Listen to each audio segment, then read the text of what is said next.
Thank you. Good afternoon. I'd like to call the meeting to order and acknowledge that we are in Treaty 1 territory, the home and traditional lands of the Anishinaabe, Innu, and Dakota peoples, and in the national homeland of the Red River Métis. Our drinking water comes from Shoal Lake 40 First Nation in Treaty 3 territory. My name is Ian Mann, and joining me on the panel today are Ms. Cynthia Stevens and Mr. Richard Whitbread. The Assessment Department personnel is Ms. Svetlana Schabel, and the administrative personnel today is Ms. Phoebe Graywood. We will be hearing applications for revision of the assessment roll in accordance with the Municipal Assessment Act. The matters for which revision is requested have been described in each application, and we will limit discussion to those matters. The statements that are made at this hearing are sworn testimony, and anyone speaking to the matters must be sworn in. Be advised that comparisons of assessments of properties are not considered evidence of market value by the Board of Revision. The Board of Revision is appointed annually by Council and is independent of it and the City Administration. It makes its decisions on the basis of the evidence provided at this hearing and issues a written order that will be mailed to all parties as soon as possible.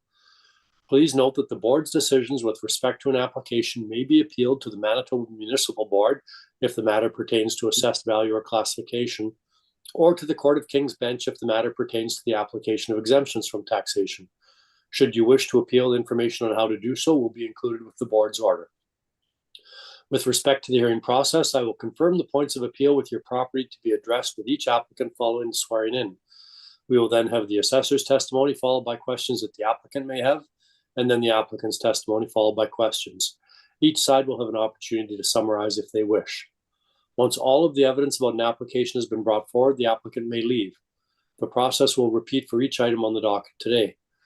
The session will close after all the applications have been heard, and the board will deliberate in private and make its decisions. You will receive the board's decision by registered mail as soon as possible. As information, all public hearings are live streamed, recorded, and will be part of the public record. We will be hearing items 1 and 2 on the docket today. Ms. Graywood, would you please affirm the assessors and the applicant's testimony? Schabel, please state your full name. Svetlana Schabel. Do you affirm the evidence you're about to give at this hearing is the truth, the whole truth, and nothing but the truth? Yes, I do. Thank you. Mr. Smith, please stand. Please state your full name. Trevor Smith. Do you affirm the evidence you're about to give at this hearing is the truth, the whole truth, and nothing but the truth? I do. Thank you. We'll turn to number 1 on the docket today. I see that it is at 2536 McPhillips Street, and it's the roll year 2024 with a reference date of April 1st of 2021. Ms. Schabel, would you please introduce the property and provide your evidence? Thank you. File number 25-58, roll number 05000579 0000. We did assess 2024. This reference day April 1st, 2021 at 5,834,000. The subject property complete auto dealership, situated of land area of 119,098 square feet. Has a plan area, gross floor area, leasable area of 27,908 square feet.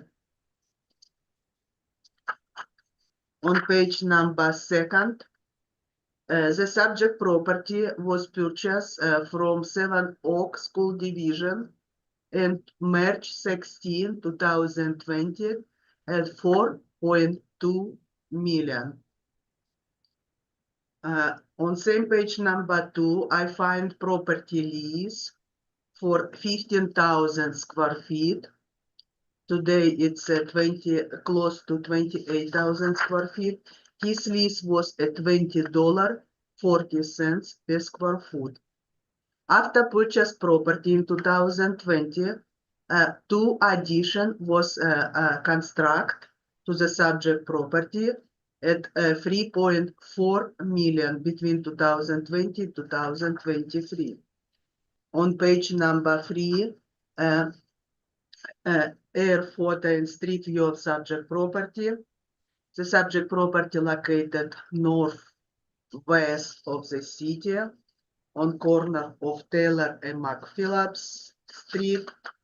More photo following on page 6 for 5, and 6. On page number 7, we will see first addition was done in 2020 for a Jim Gautier Kia.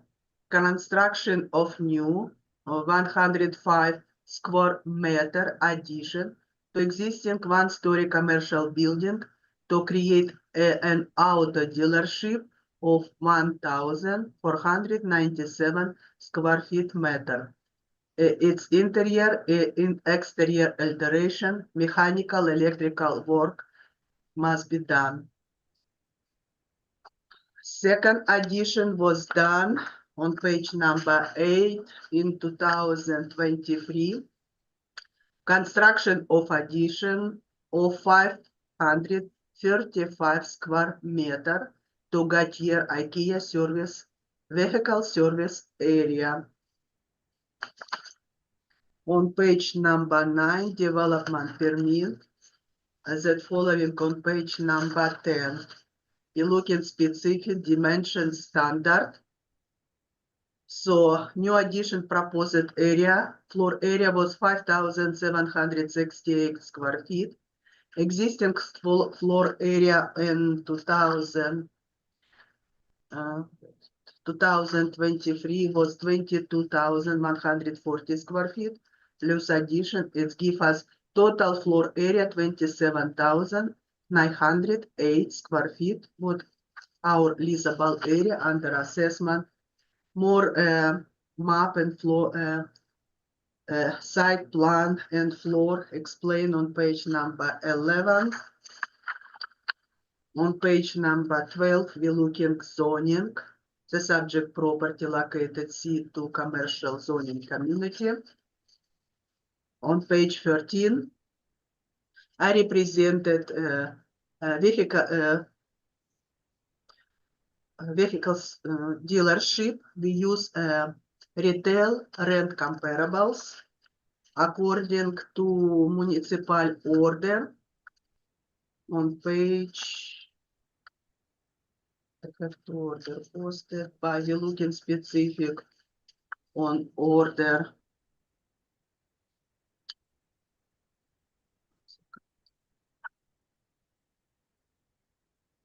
Order 8-0223 will give us direction use retail rent comparables for the car dealership. Specific highlight area, 1 second. Be with me. Looking specific on page.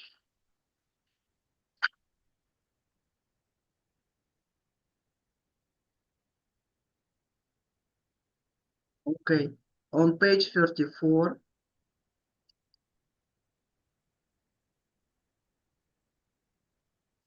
We see that it was viewed that auto mall was more similar to supermarket or national chain restaurants that to misconsider retail store.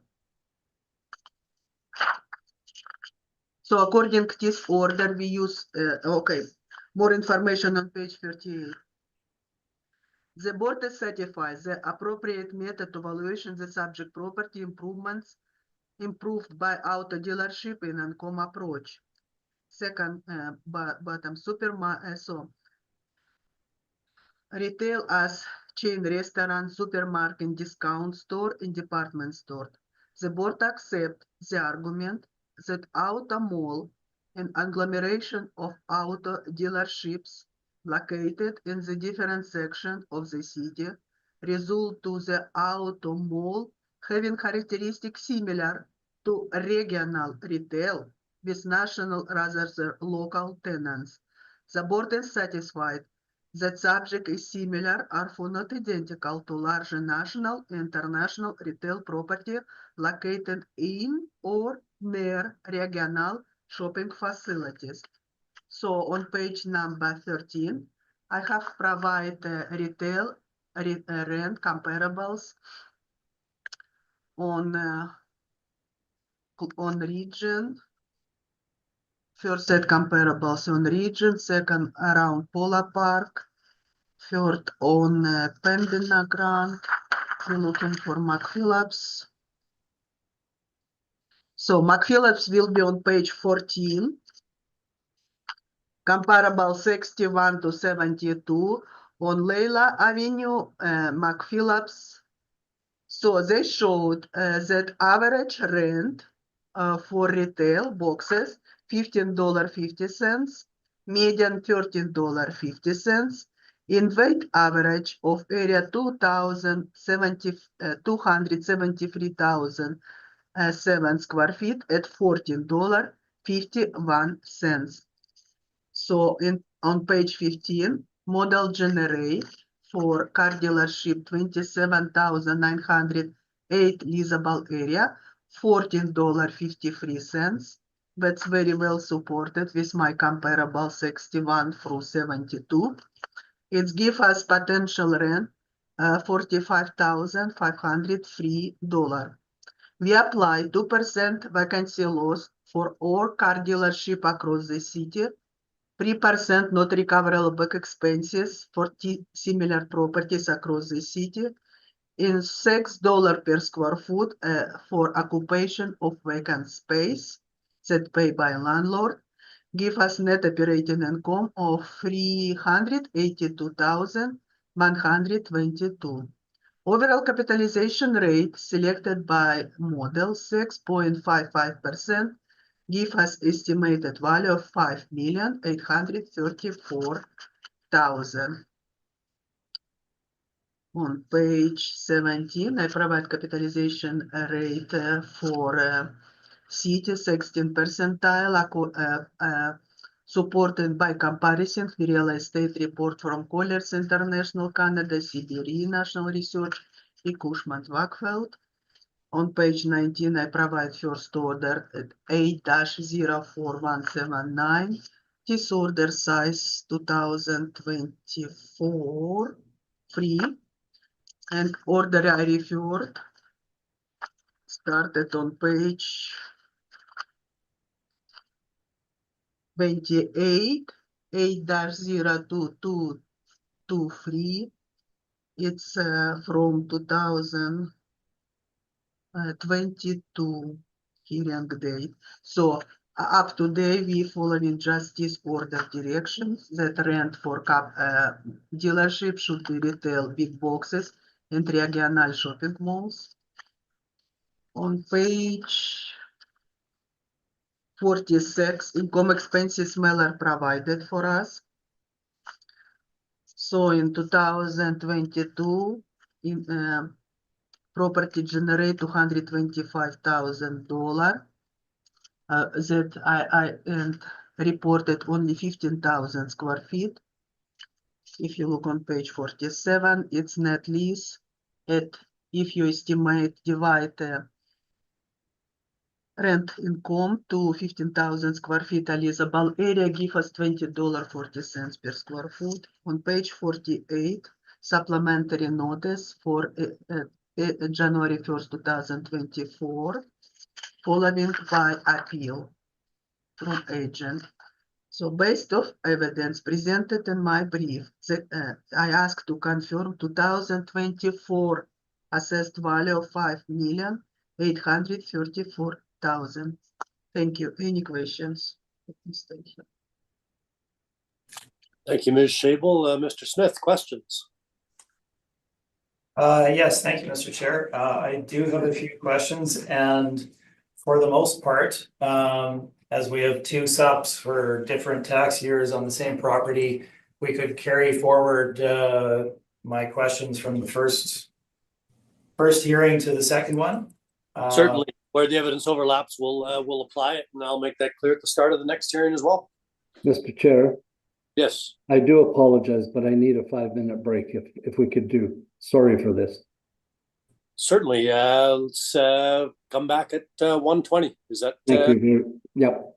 Thank you. If we can take a short recess, please.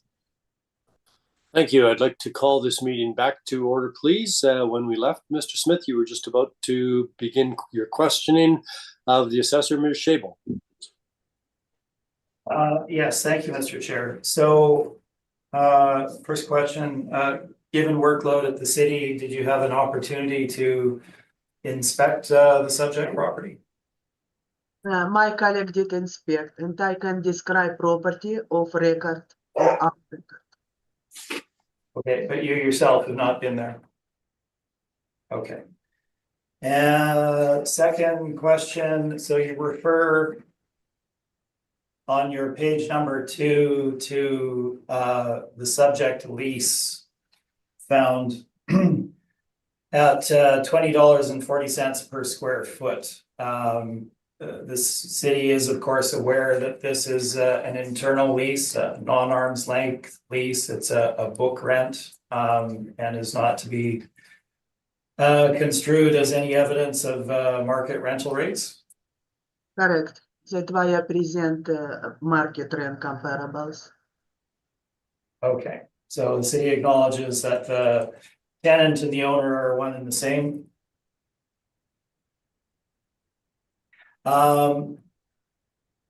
The issue of the addition, so you've got down the permit types here, so there were two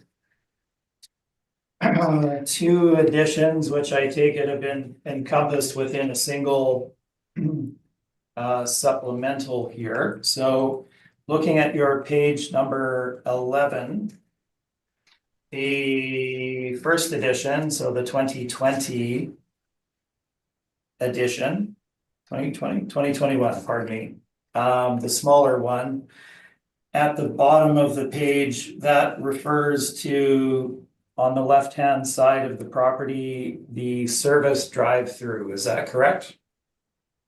It's, if you look on page number 7, it's construction of addition to existing one-story commercial building to create an auto dealership of 1,497 square meter. Interior alteration, mechanical, electrical work include in 2020. So it's a addition to a commercial building. Yes, no, I recognize that. I'm just trying to help the panel out with identifying what that addition was. So can you confirm, and I do know the answer, that that is the service drive-through on the left-hand side of the floor plan at the bottom of page number 11? Yeah, it's addition to car shop, car dealership.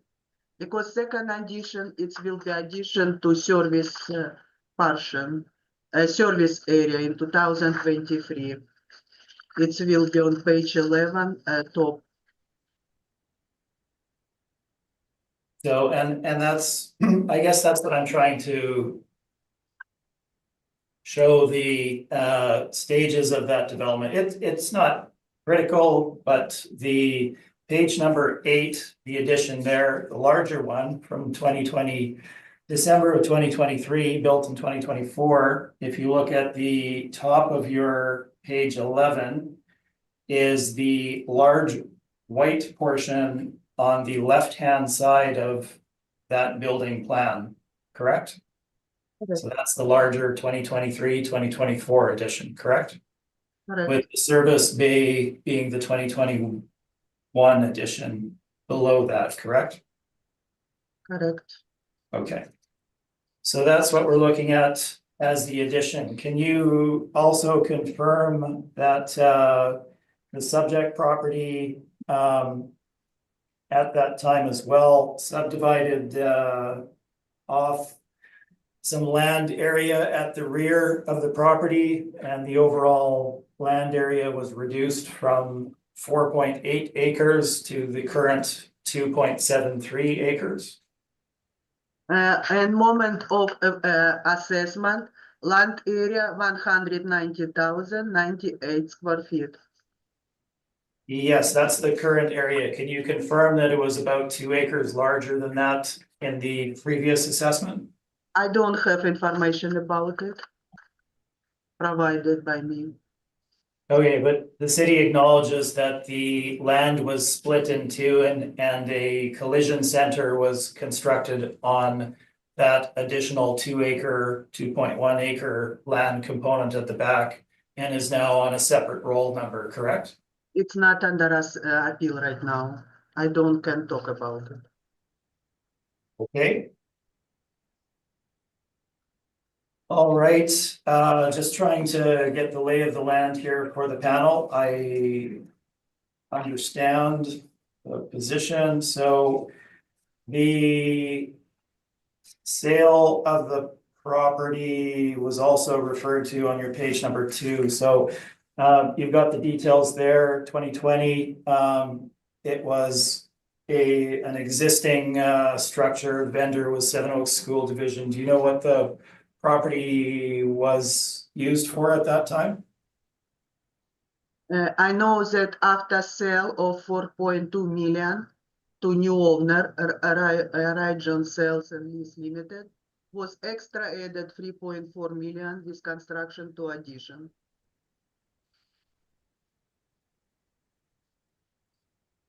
Okay, so you're unaware of what the use of the property was previously?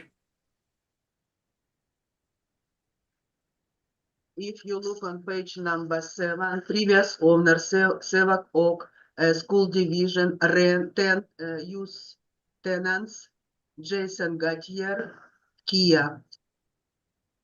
Okay, So thank you. it was rented by Kia, this property.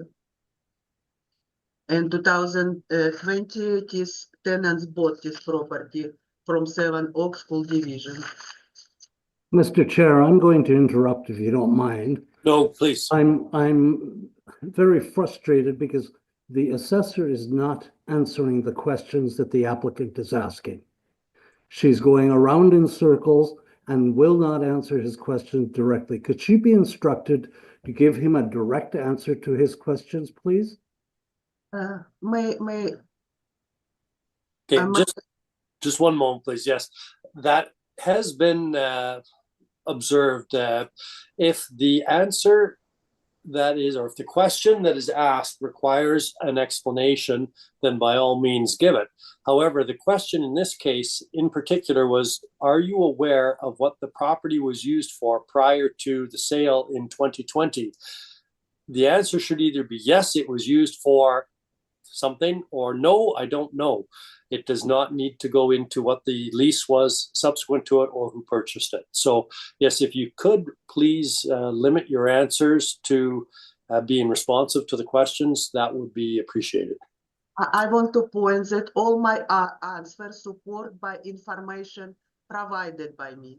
If you Yeah. open number 7, these permits from 2020 showed clear owner is Seven Oaks School Division. And Yes, it yes, said, so but- by moment of sale, Kia was tenants of this property. So all my answers refer to information provided by me. I would ask you to keep those comments in mind. And Mr. Smith, would you, I'll take a more active role should it become necessary. But Mr. Smith, would you continue, please? Yes, thank you, Mr. Chair. So just on that page number 7, just to rule out any confusion that may arise here. So the property was sold in March 16, 2020 from the vendor Seven Oaks School Division to the purchaser Ranjoy Sales and Leasing. Looking at your page 7, issue date for this permit that is shown there, June 30th, 2021, so over a year later. It's probably was begun perhaps prior to that time frame, maybe. I don't know, but it appears that there's an error on this permit in that it states the owner is Seven Oaks School Division and the tenant is Jim Gautier Kia, but there was no tenant in 2021. It was owned by Jim Gautier at that time, correct? Correct. If I point, it's occupation permit. By June 30th, 2021, construction was done. Right, I see, yes. 2020. So it was essentially closed then, I get it. So it may have begun in that range when Seven Oaks was still the property owner. I think I understand now. It was a bit confusing there, that's all. So we do have a smaller edition of the service drive-through and then the larger edition of the repair and service area at the rear of the property. Looking at the comparables. Actually, let's do one other thing quickly here. You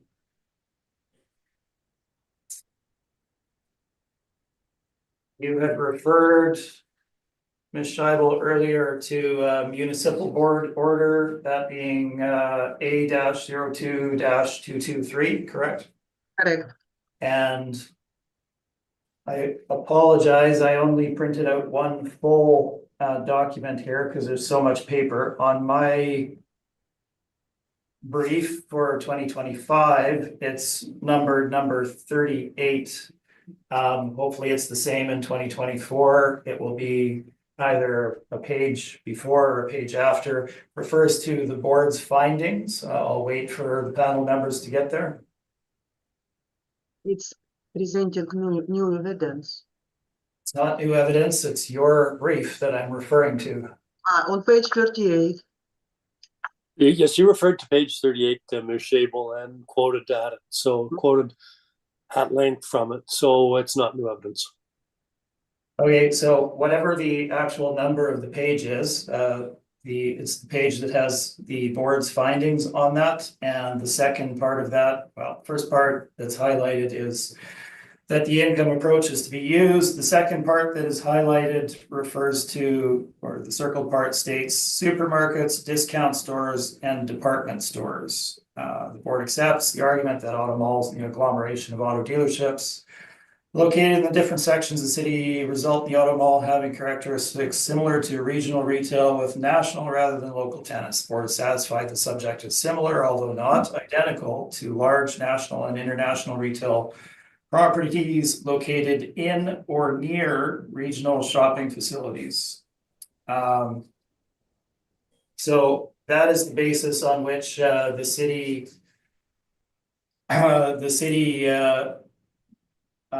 model bases their valuation, correct?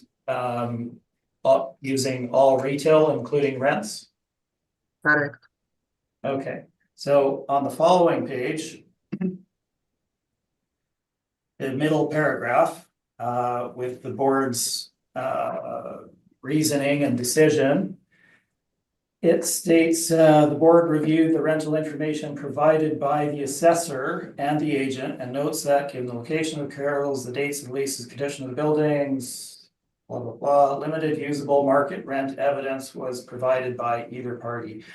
The board notes that the agent's concerned that the restrictions in the Eastwood Chrysler lease may affect the arm's length nature of the lease. The board, however, is satisfied that the Eastwood Chrysler being on the site and having a lease negotiated in the reference here provides the best comparable.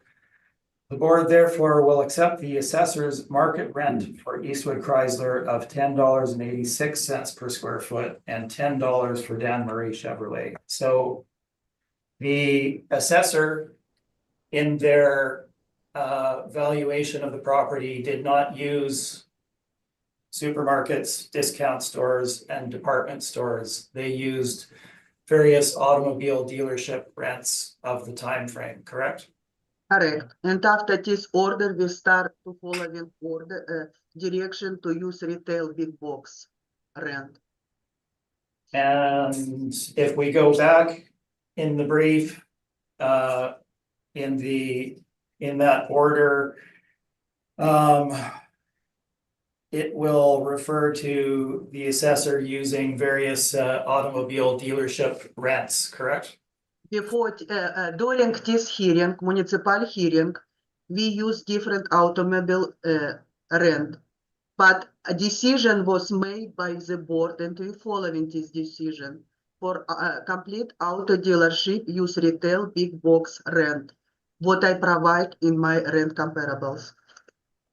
So I guess what I'm getting at, Ms. Scheibel, is that this is the basis on which the city is stating that these big box big box rents are to be used in determining the fair market rental value for automobile dealerships, correct? And Our yet, direction. and yet in the evidence provided, the city used automobile dealership rents in that decision, correct?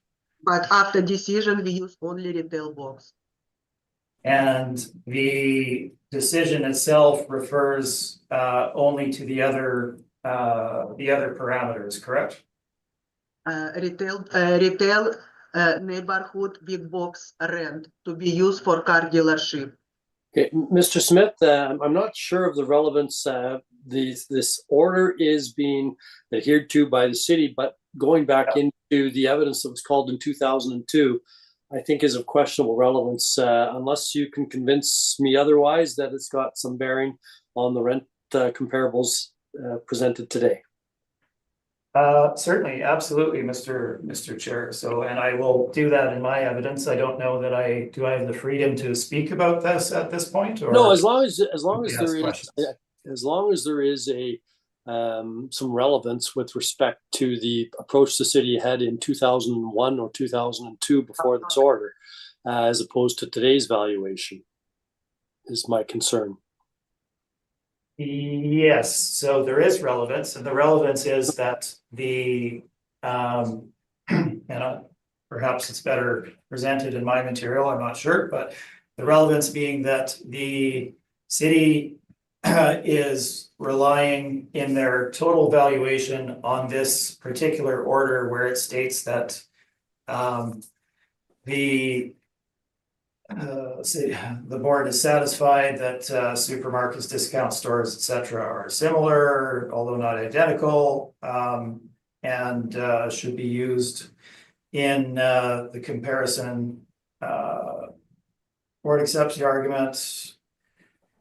Well, if we just went through it, I don't need to read it. We did it, and Ms. Shavel acknowledged that that was on that basis that the city began changing their rent comparables. So the point that I was getting at, referring to the following page, and perhaps I didn't make that clear, but the point is that neither the city in their evidence nor the board in their decision relied upon big box retail rents.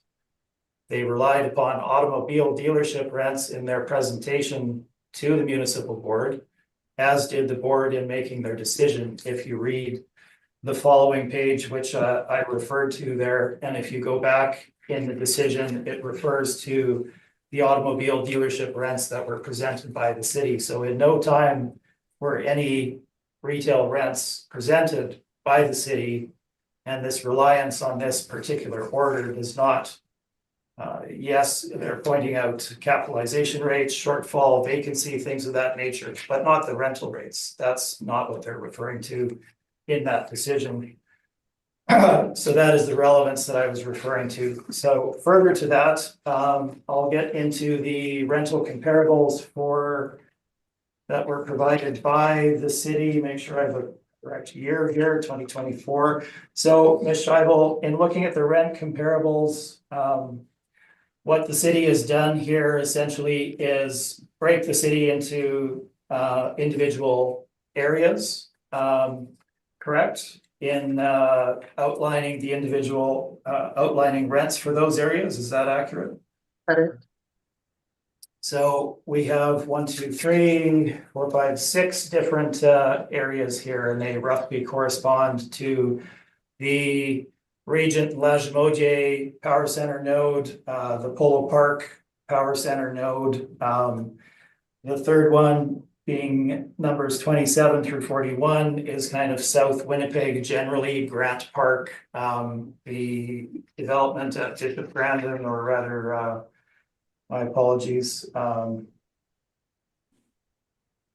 I cannot remember the new name. I apologize for Bishop Brandon. In any case, Southwest Winnipeg, Grant Park Shopping Center, Covenant Crossing. Fourth one being the Kenniston McGilvery Power Center node, as well as Seasons and IKEA developments. Then we have McPhillips and Leela node being Garden City Shopping Center, Garden City Square. And finally, the last one being the former Unicity redevelopment by Smart Centers. Is that correct? Correct. And the tenants that we're looking at on those sites, they are all national tenancies, correct? Correct. So they would be tenants of the type such as Best Buy, Ashley, Sport Chek, Michaels, Petland, Save On Foods, Old Navy, Marshalls, Bed Bath and Beyond, Chapters, things of that nature. Correct.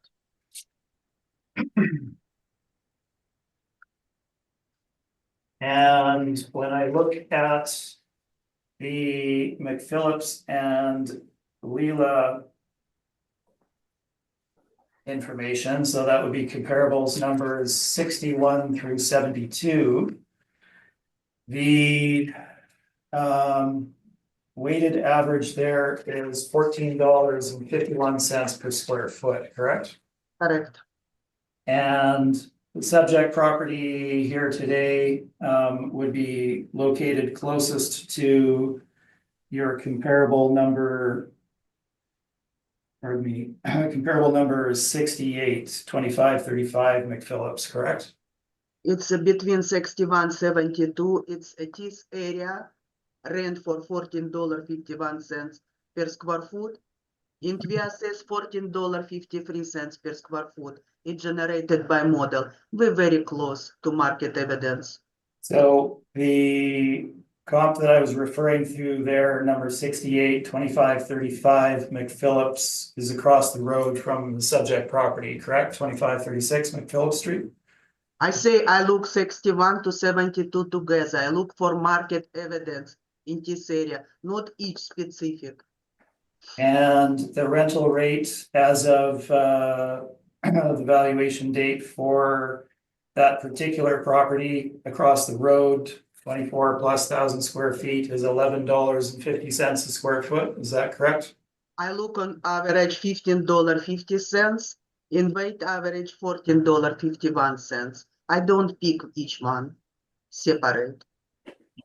Yes, I think we can take it that the individual properties have the rents as indicated, and I believe that the question was with respect specifically to the number 68 of your comps, that the rental rate for those 24,367 square feet was $11.50. Unless you have a disagreement with that, Ms. Shable, in your evidence, I believe Yeah, the it's correct. But we look on average, not just. But that's not what the question was, Ms. Shable. Ms. Shable. We can read everyone. Yes. Thank you. Okay, thank you. Probably my final question, I think, then. The capitalization rate that is applied of 6.55%, that's model driven? Correct. And the model is essentially based on these anchored big box power center nodes, correct? Correct. Retail between 6.1% to 6.8%. All retail capitalization rate selected by model. Okay, so would that be, I'm looking at your page 17 here, would that fall under the regional or the power center nodes? We could look together, all three of them, but not strip. You're right. It will be regional power center between 6.1 to 6.95. And So it would be in the, I'm sorry, I didn't mean to interrupt. Sorry, I pardon my interjection there. So it would be in the regional shopping center categorization then, correct? Regional or power center. Regional or, okay. So the regional power centers are St. Paul Shopping Center, Polo Park, probably Seasons. The Garden City, there's very limited number of regional shopping centers, correct? Correct. You repeat my area of comparables on page 13, 14, 6 region. Okay, those are all of my questions, Mr. Chair. I do have rebuttal at the end whenever you wish to see it. Thank you. Mr. Whitbread, questions? Yes, I do need to get some clarification on the building. I'm not, in spite of Mr. Smith's good questions, I don't quite understand what's happened here. Ms. Schabel, was this owned by Seven Oaks School Division and a school building prior to the sale? Yes, it was owned by Seven Oaks School Division prior to the sale. Yes. Kia was renting this space. I can't hear you, I'm sorry. And Kia was renting this improvement before buying completely property off. And so when I look at page 11, which is your diagram, or not your diagram, a diagram you've provided in evidence, there is a building there and there is shading in dark. And then there's a white portion that looks like was the first construction addition to this building. Is that correct? Correct. And that construction portion is a portion Mr. Smith referred to as the drive-through service area. Is that correct?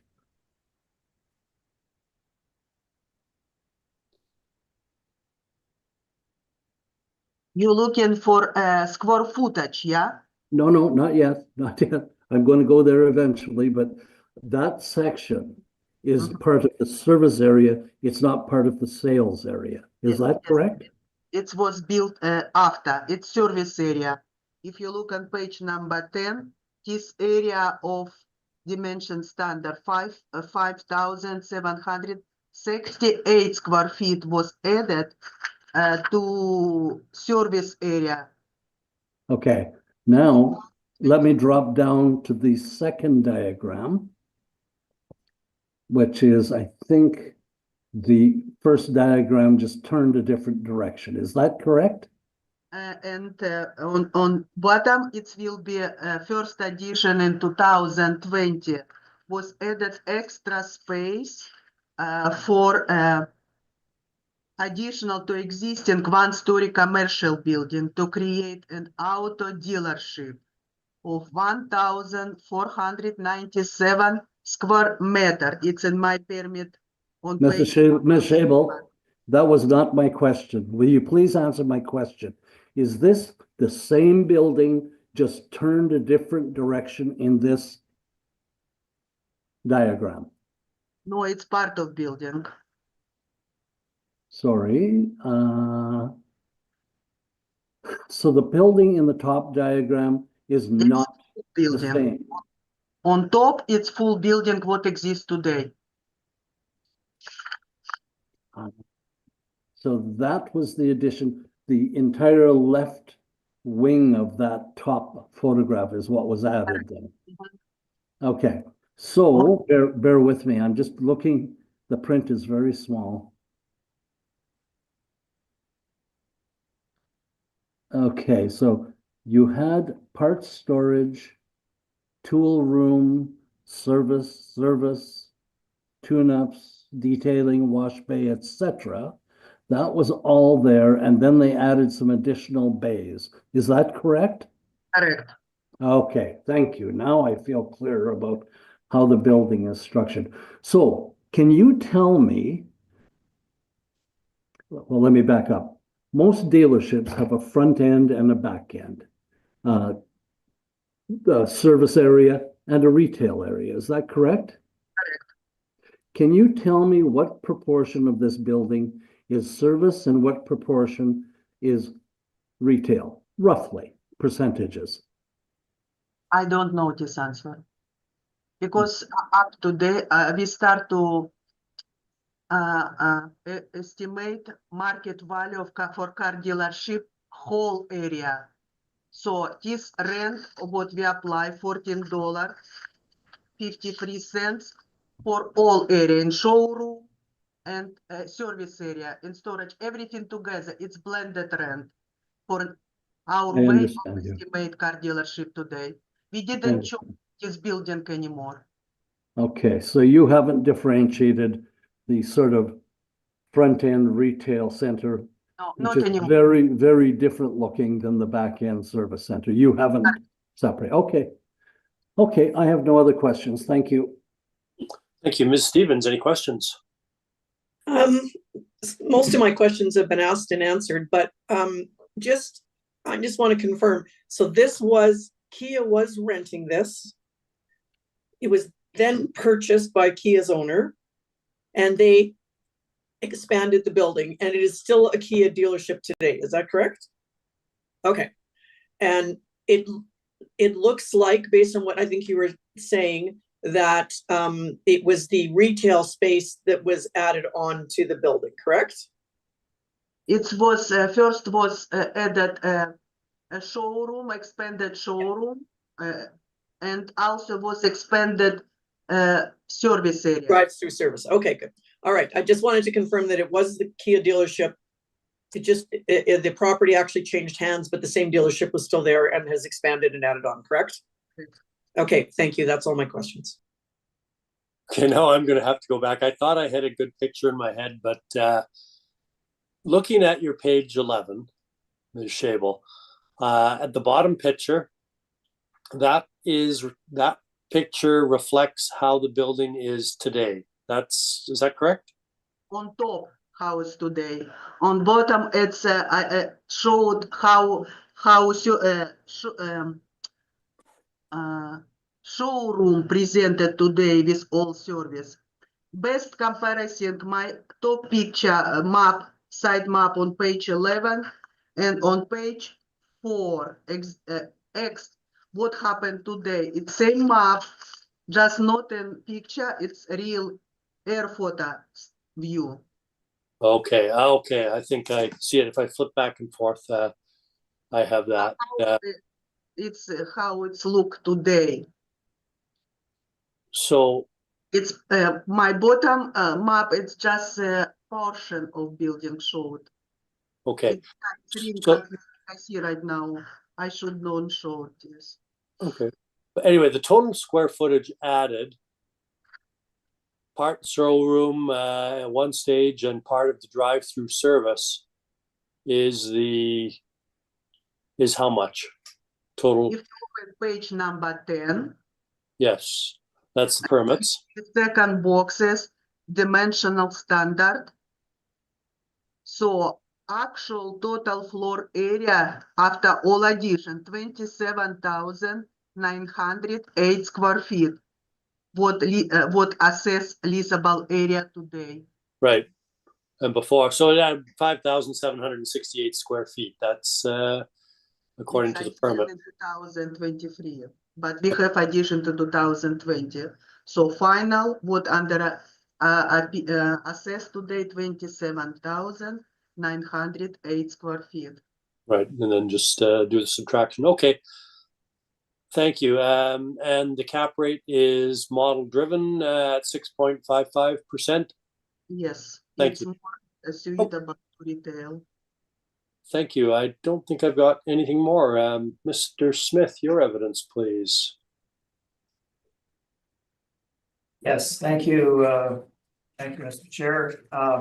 Yeah, I hate to do this, but that's not entirely correct. So Should I be going back? Should we Let's go back through it again if we which could. which photograph should we be looking at? Is So that let's go to page 11 to start with of the assessor's brief? of the assessor's brief, because Okay. I didn't know that I would need to provide a layout, but this is probably the best way to do it, looking at their page number 11. Okay. So there were two additions. 2021, they added on 105 square meters. And 2023, 24, they added on 535 square meters. So roughly a fifth.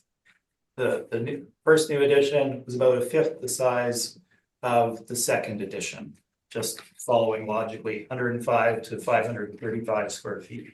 The second one specifically refers to what it was, which is an addition of 535 square meters to Goche Kia's vehicle service area, addition to The first one doesn't specifically say what it was, but it's about a fifth the size of it. Keep that in mind. So if we look at the top of the assessor's page 11. This is the building as it sits today after both new additions. So what occurred is the 2021 edition on the top layout is the little bump out at the bottom, which is not fronting McPhillips, it's fronting the side street Templeton there. So there's a little bump out. Right. Look at the bottom photo, it identifies what that is. It's the service drive-through. Go back to the top photo. The second addition is that area in white, which is at the rear of the building, the rear of the property. That's the 535 square feet that was added on. It's entirely service area, as was the first addition. You look at the sizes of them, and I'm ballparking here, but because I didn't know I'd need to prove this out. But if you look at the size of the service delivery or the service drive-through area in relation to that rear white area, which is the new service area, it's about a fifth the size, roughly speaking, right? Okay, I think I've got that. So there Okay. was no showroom added on. The difference between the top photo and the bottom photo, or top layout and the bottom layout, is that the bottom layout doesn't show the entire new addition. It's for some reason cut off kind of halfway through it. If you flip it on its side, you can see the top one juts out beyond the existing building, whereas the bottom one is just in line with the existing building. So that is what occurred. Okay. I can't be plainer than that. So that is what the new additions are. Subject property was never rented by Kia.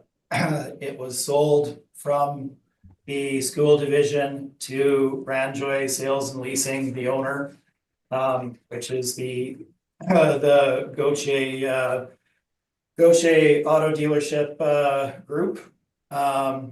And they put Jim Gauthier Kia in there. What was the property to start with? It was a bus depot. So that is what it was. It had a significant portion of land at the back.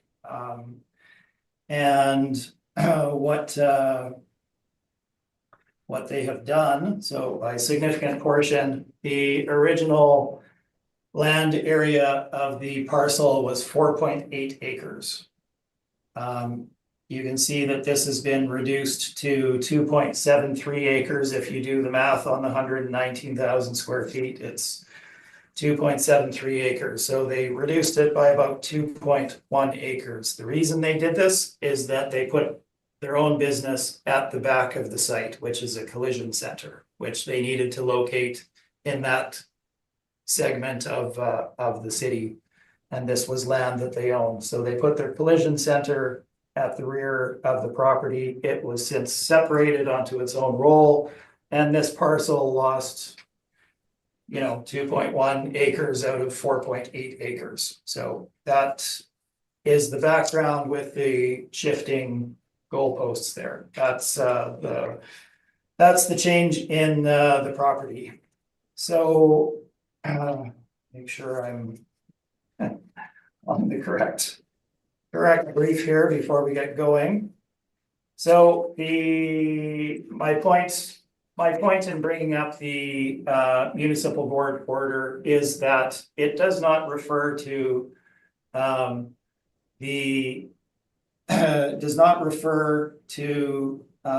fact that supermarkets, discount stores, and whatever the third category that they refer to there should be used to determine the market rent. It doesn't. It refers to all of the other categorizations.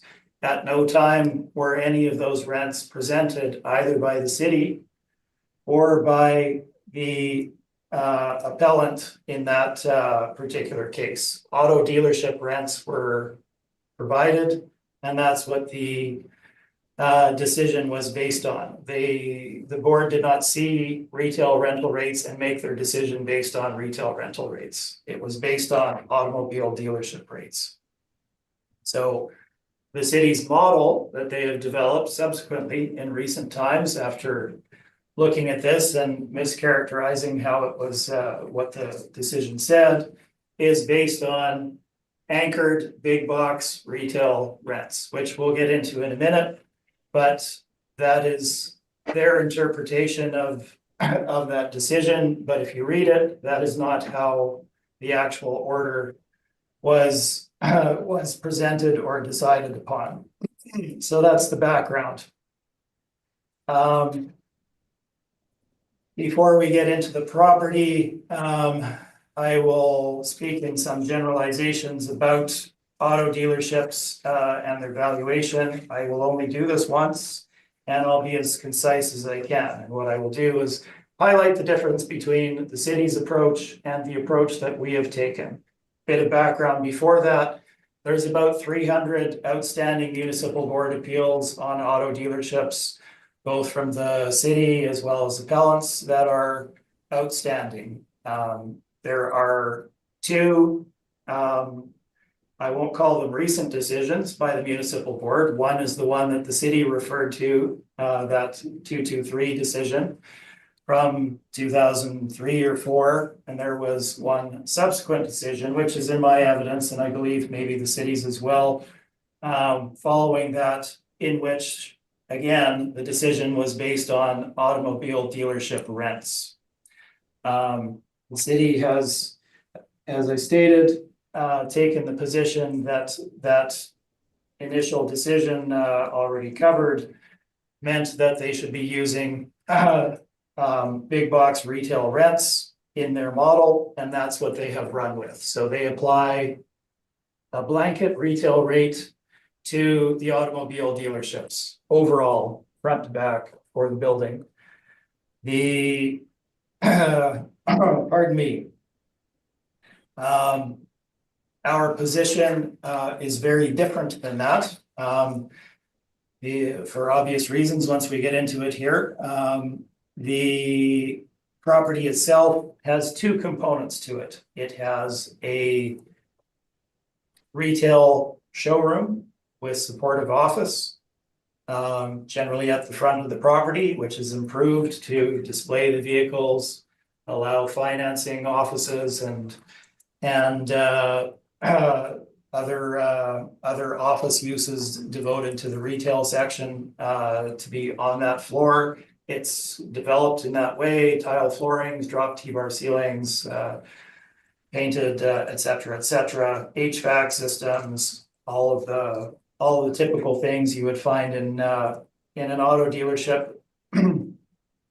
It's more, it's in the real estate world, it's most in line, that front portion of the building, with a retail showroom type of lease on the marketplace. So there's ample evidence of those out there.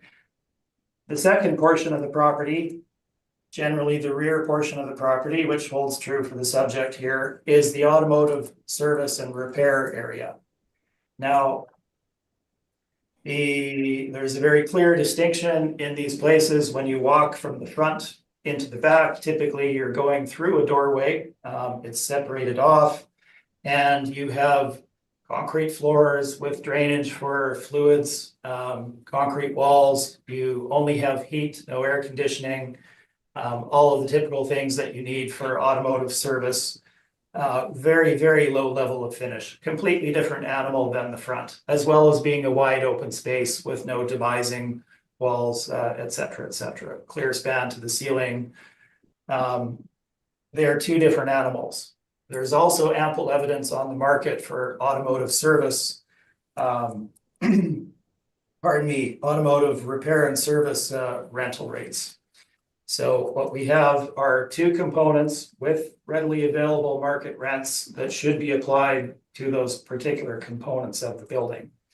Now, background as to why this is. Well, if you look at my page number 13,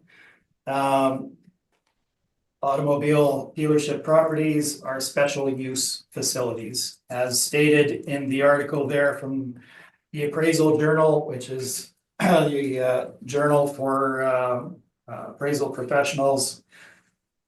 The article is entitled Peculiarities of Appraising Auto Dealership Facilities. It states auto dealership facilities are considered special use or special purpose properties, which means that they cannot typically be assigned other uses. And auto dealership facilities are typically constructed for a specific use and are not readily adaptable to alternative uses. So the point there being that you don't, and I'll understand some confusion on this issue, certainly, but you don't take a big box retail user and plunk them into an auto dealership and they start operating right away. The structure isn't designed for it. It's two different components. It's demised, it's built out differently. There'd be if it were possible, it would be financially unfeasible to completely redo that facility for their particular use. And then if an owner did that, the astronomical rent they would have to charge that tenant would make it unfeasible for that tenant. That's one part. The structure isn't built for it at all. As I refer to there, we don't need to go through this in detail, I don't think, but there's typically 3 stages for an auto dealership. You have your first stage, which is a full-blown new automobile dealership where they're selling one particular brand or 2 brands in some instances, whether that's Honda, Ford, Hyundai, doesn't really matter what the brand is as long as they're selling the new automobiles. That is the first use of an auto dealership property. When it becomes obsolete for that, and this does happen, typically in the last development phase, it's because they become too small, or the layout is not adequate, etc. Typically, they go down the line and they become a used auto dealership potentially for the second use. This doesn't always happen. Sometimes they simply sit vacant as there's no use for that particular tenant, that particular building, and they can't get a tenant for it. Beyond that, the third phase is as a redevelopment property. So the land becomes more valuable than the structure that's sitting on it. Now, I've provided many instances of this happening in our market. What this is saying is that once that initial use is over, there's no strong second use in the marketplace, and rents will obviously decline as you go down the scale until it becomes a redevelopment property. The issue with regard to the city's selection of retail big box stores is the ones that they select. So, and I'll show this when we go through our rebuttal, but the big box retail leases that the city provides, in which their model is based on, are all taken from anchored power center nodes. So those will be the developments immediately surrounding the Kennison and McGilvery interchange, that being Smart Centers, Winnipeg Southwest, Smart Centers, Kennison Common, and Linden Ridge Shopping Center with your anchors, Canadian Tire, Walmart, Home Depot, Rona, all of the big ones, right? As well as the other nodes, those being the Regent Lagimodiere, the nominally McPhillips and Leela, which is Garden City Shopping Center, Garden City Square, the former Unicity site, which is also a smart center, Walmart anchored, as well as Canadian Tire there. These redevelopments are the premium retail properties in the city. So the way they develop is the developer, property owner, picks the most trafficked sites in the city, highest traffic density. So those being your Regent Lagimojis, your Caniston and McGillivray's, your Polo Parks of the world. Sometimes there's existing retail there, sometimes there's not. They do all of the demographic study with regard to household incomes, etc., and they attract the major anchors, that being your Walmarts, your Home Depots, your Canadian Tires, your superstores of the world. Those retailers know where they're going to produce the most business, as do the developers. So they draw them in as the anchors, and on the remainder of the site is where they make their biggest return by drawing in the associated big boxes that know by locating on the same development as Walmart, as Home Depot, as Superstore, as the major anchors, that they will draw more business, significantly more business to their particular tenancy than they would in another location. By dint of having that anchor there to draw people in for your everyday things that you need. So much more traffic to the site. Much more traffic to the site means more traffic for them. As well, you have the agglomeration of other big box retail on that same site. What does this mean? It means that the developer owner knows that they can charge significantly more rent. That's the whole basis of the model, for those tenants to be there. And the tenants are willing to pay it because they're going to drive way more business than they will in another location, in a standalone plot on their own, or adjacent perhaps to some limited other retail of perhaps a different nature. So that's what the city uses. These rents are inappropriate. They're far too high. It's not that we're going to get a Staples moving from Smart Center, Winnipeg Southwest to the subject property location and building.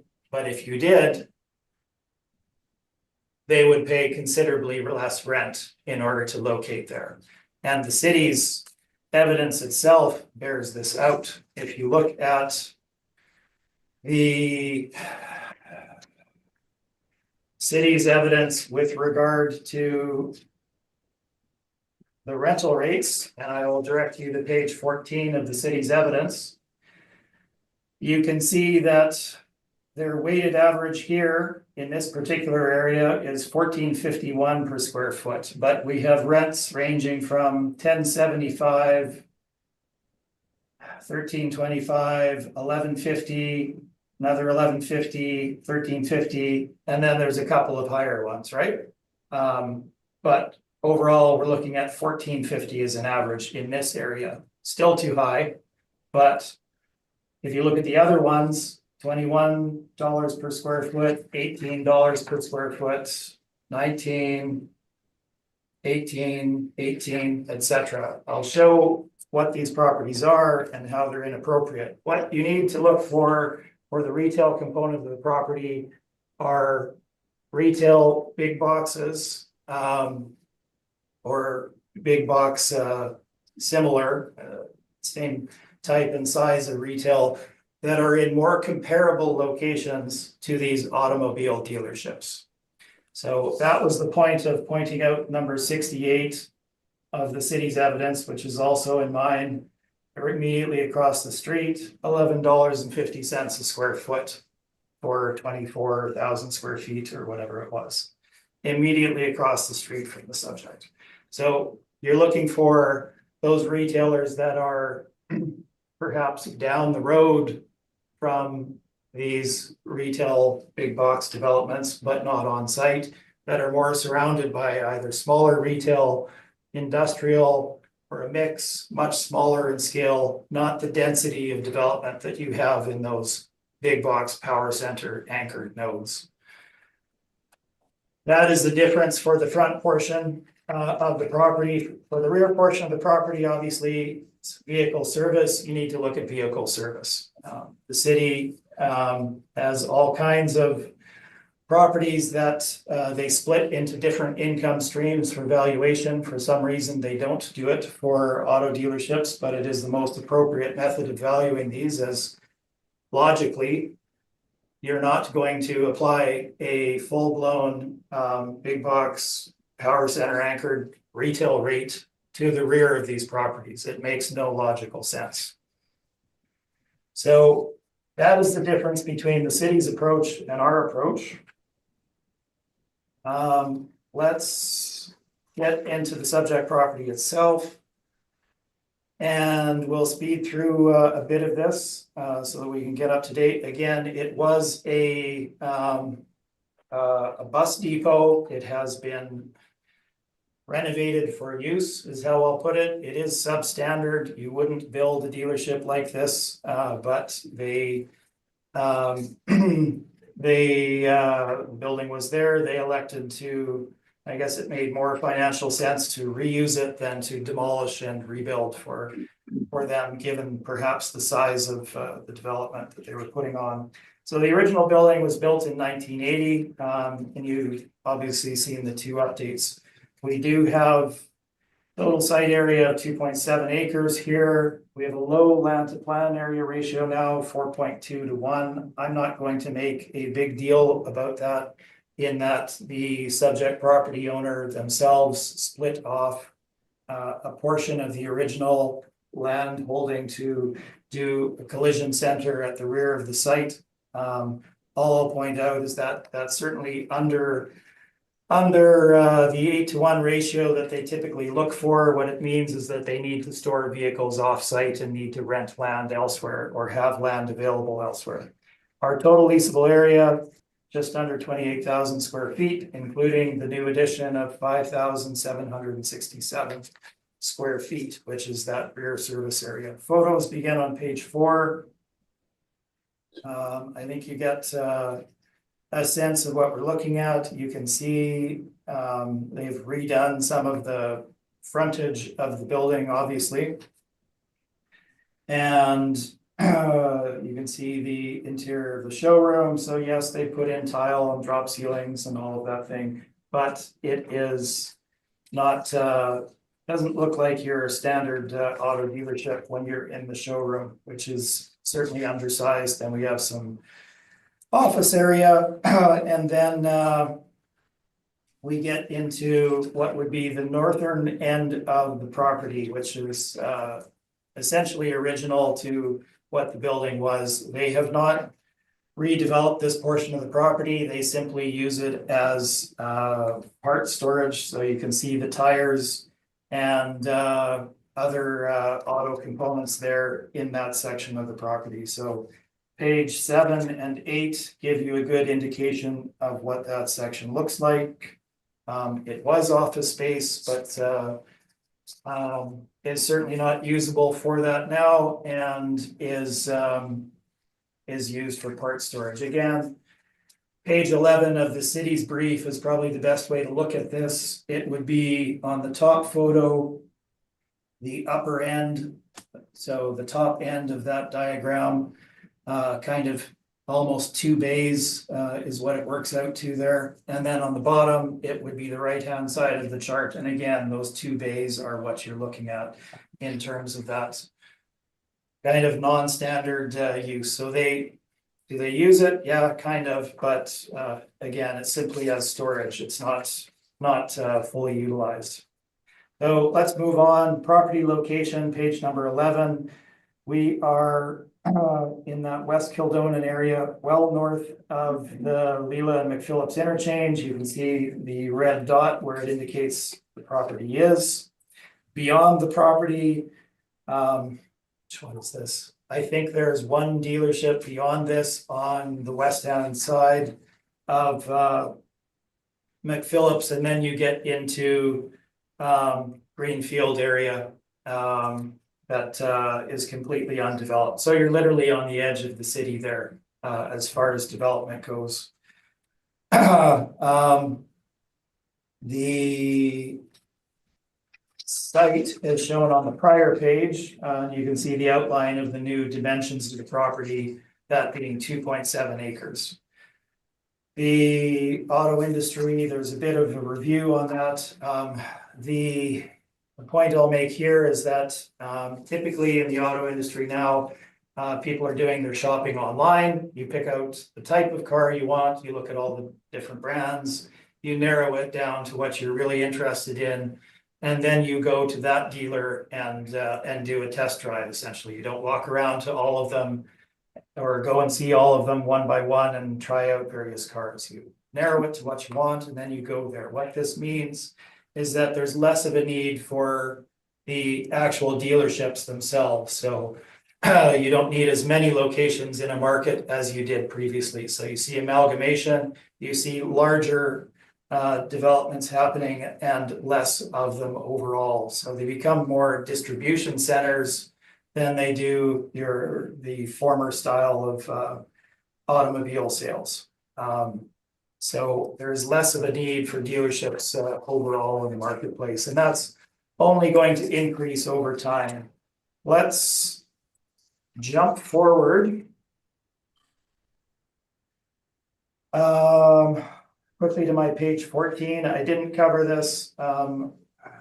If you look at the two photos there, top photo is one of the city's comps, the Michaels on St. James Street, across from Polo Park. And the bottom one is the aerial of that. If you look at the unit itself, you can see that just clearly outlined essentially by the unit and the roofing and the loading area, that it's, call it 80 to 90% floor selling area, and the rear 10 to 20% being warehousing and shipping and loading. It's clear from the photo that's how it is. When you look at auto dealerships, you're looking at 60 to 70% typically being the rear automobile service repair, with 30 to 40% being the front showroom retail. I've been working on my municipal board test case, which is coming up in June, and going through a number of these dealerships, and that is absolutely proving to be true and accurate, those particular general variables. The subject property, well, it might be closer to 50-50 when we look at the split for the building. However, we have a substandard building, and we have, call it, I don't know, 20-25% of the building that is not in usable condition and is simply used as storage. So something to consider in the overall valuation. All right, let's move forward to the evidence with regard to rental rates. I will begin with the automotive leases on my page number 17. And then we follow up with retail following that. So what I've done is give you 20 auto service and repair leases from the open market, pardon me, with some used auto dealer leases in there as well. And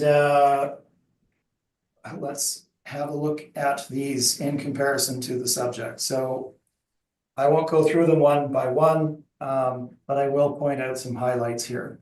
And most of the highlights are actually highlighted on the chart, so we'll leave it at that. First one, 120 King Edward Street. This is a Boyd Auto location on Route 90, well located in the Polo Park area. 2018 lease at $8.50 a square foot for a 5-year term. Now, that will have expired roughly around the time of the valuation date, and I would anticipate there would be an increase in the rental rate from that $8.50 when it gets renewed at that time frame. We simply don't have the updated information, but it would bump up a little bit from there, certainly. Numbers 2 through 4, 1384 Regent Avenue West. Reason I present these is that they are immediately in that density of automobile dealerships on Regent Avenue. So if you head down Regent Avenue, you'll find all of the auto dealerships kind of in one stretch there. That is also where this auto service strip mall is. There's 3 units there, 2,000 to 2,400 square feet. 2018 and 2019 leases there ranging from $8 a square foot up to $12 per square foot. For, again, considerably smaller size than what the subject property would be when you take into account the overall service area, which I would argue includes the storage of parts on the northern end of that building. Moving on, we have number 11, 3680 Portage. This is a former First Line auto dealer, which is now descended to being a used auto dealership. We have a 2017 lease there for $12.50 a square foot. Now, it's 7,200 square feet in size versus the subject 27,000 or 28,000 square feet. Considerably smaller, obviously, economies of scale do come into play. Moving down the line, I will point out the high end of the range. Oh, maybe 2024, I couldn't include that one. I guess I didn't. Bottom end here, number 19, 2554 Portage Avenue. This is the former former Mercedes dealership on the corner of Moray and Portage Avenue. This is not the Mercedes lease. This is actually a Birchwood lease. They used it as a used auto dealership financing center, sales and financing center. 2015 lease for 5 years at a rate of $7.50 a square foot. Now, Birchwood is a client of mine, and that location significantly underperformed, and they somewhat regretted it and moved out at the end of their term. Now, obviously, $7.50 is the low end, and I would anticipate you would see a slight increase from that on whoever went in after that. Finally, 1322 Waverly. This is premium used auto location at the corner of Waverly and McGilvery, 27,603 square feet. This is the not auto location. They do lease it. It is an arm's length lease, and they have a 2018 lease for 5 years at $6.85 a square foot. Now, that is very much on the low end of the scale. The reason for that is that the tenant had to put in all of the money for upgrading the facility from an industrial property to their particular needs, but the location being so good, they were willing to do that. So it's not that $6.85 should be considered the rent, but that is what they were paying for that 5-year span of time. Obviously, I would think that would increase on renewal. So you're looking at kind of that low end $7 up to $12.50 for property roughly a quarter the size.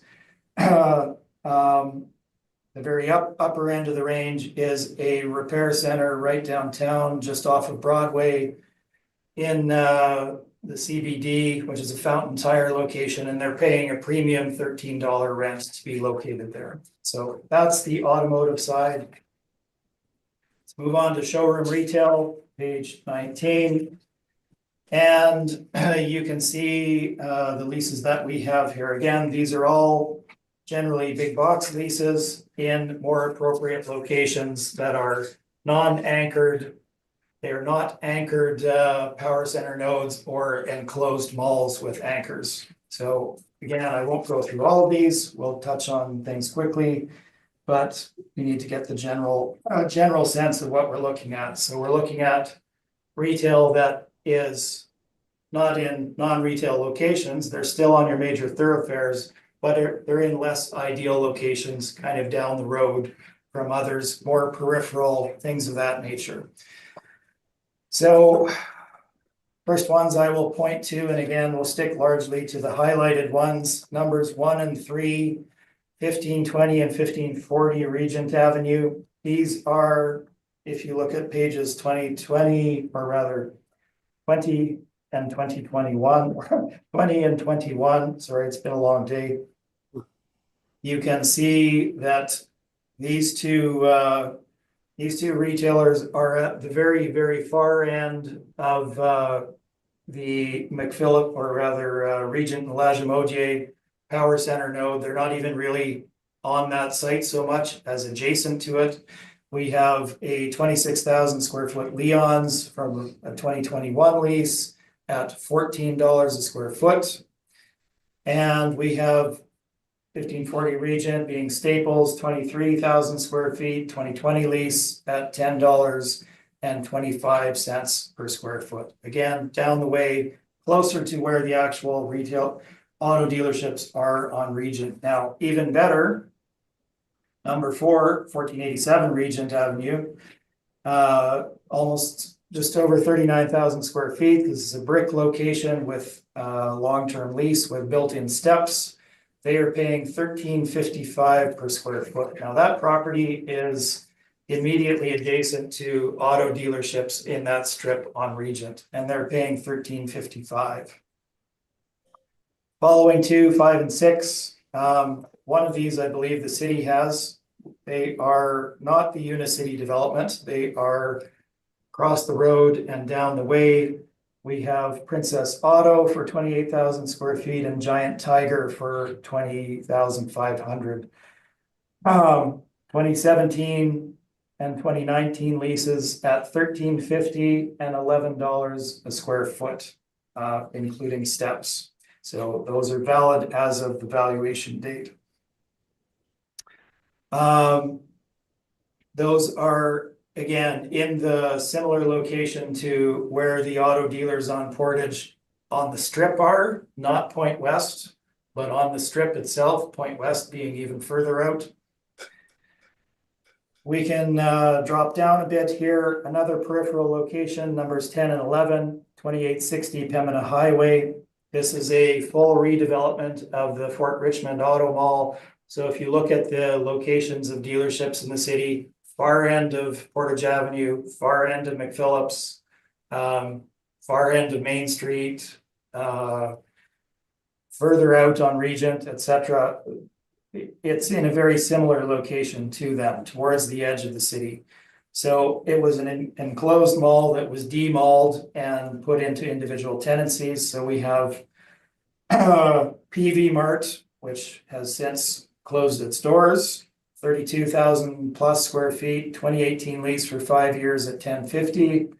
And Dollarama, 15 plus thousand square feet, 2020 lease at $15.54 per square foot. There's quite a number of other ones here, obviously.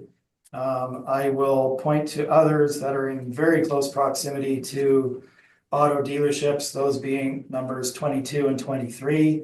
This is a former industrial building located fronting on Kenaston, but actually on the corner of Kenaston and Lawson, I believe is the cross street there. So on the south side of the cross street, you have the new Mercedes dealership, and to the north of this development, you have the 2 new Birchwood developments. So that property was fully redeveloped, fully gutted, fully redone, inside and outside. Doesn't look like an industrial property at all, because it's not now. And we have 2 tenants in there. TransCanada Brewing, 15 plus thousand square feet, 2016 lease for 10 years at $12 a square foot. That does increase over time. I don't have the information with me today, but I believe it increased into the $14 to $15 square foot range on renewal or on their step. So you can take that into account in looking at number 23, 9,500 square feet, Lux Barbecue, 2016 lease at $12.50. Similarly, that also increased in that same kind of range. So our overall range on retail is kind of that $11 a square foot range, $10.50 up to, call it $14.50, $15 a square foot at the upper end. Those should be taken into account only for the showroom and supportive showroom retail and supportive office essentially for the property. That is what we're looking at. We have photos and maps for each of those. You can see why they were selected on page number 26. This is not how I arrived at my value, but it does give you a model for conceptualizing how to come up with your own rental rate that you think is appropriate. Again, we're typically looking at a 60-40 split of the building, 60% of the leasable area being auto service, 40% being showroom retail. So if you take a nominal 100 square foot building, you have 60 square feet of auto repair. If you applied a $10 rate to that, 40 square feet for the front showroom retail, applied, call it $14 a square foot there. Your overall rental rate blended would come to $11.60 a square foot.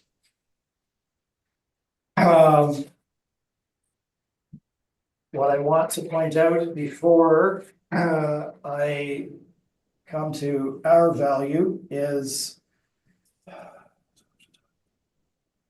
and I forgot to mention this, my number 12, and I think it was the city's number 68, 2535 McPhillips. Immediately across the road, it's a multi-tenant retail development. This is a Shapes lease, 24,500 square feet, 2016 lease for 10 years at $11.50 per square foot. There are other retailers there, and I would assume they're in that same range. Similar in size overall to the subject, and they were paying $11.50. Now, we have applied an overall rental rate given the inferior nature of the property in terms of being a redevelopment of a bus depot, some of it not even being used. The location, very peripheral, you're almost at the edge of the city, the front and the back split, etc. We've used a very reasonable rental rate of $12 a square foot on the overall space as a blended rate. Let's move on. Vacancy rate, well, it's not fair to say they're all owner occupied, therefore there should be no vacancy. You can't value properties like that. City is using Excuse 2%. me, sorry, Mr. Smith, your workup says $12.50 on my, am I looking at the wrong one? On your page 31, you've assigned $12.50, not Yeah. $12. Not $12.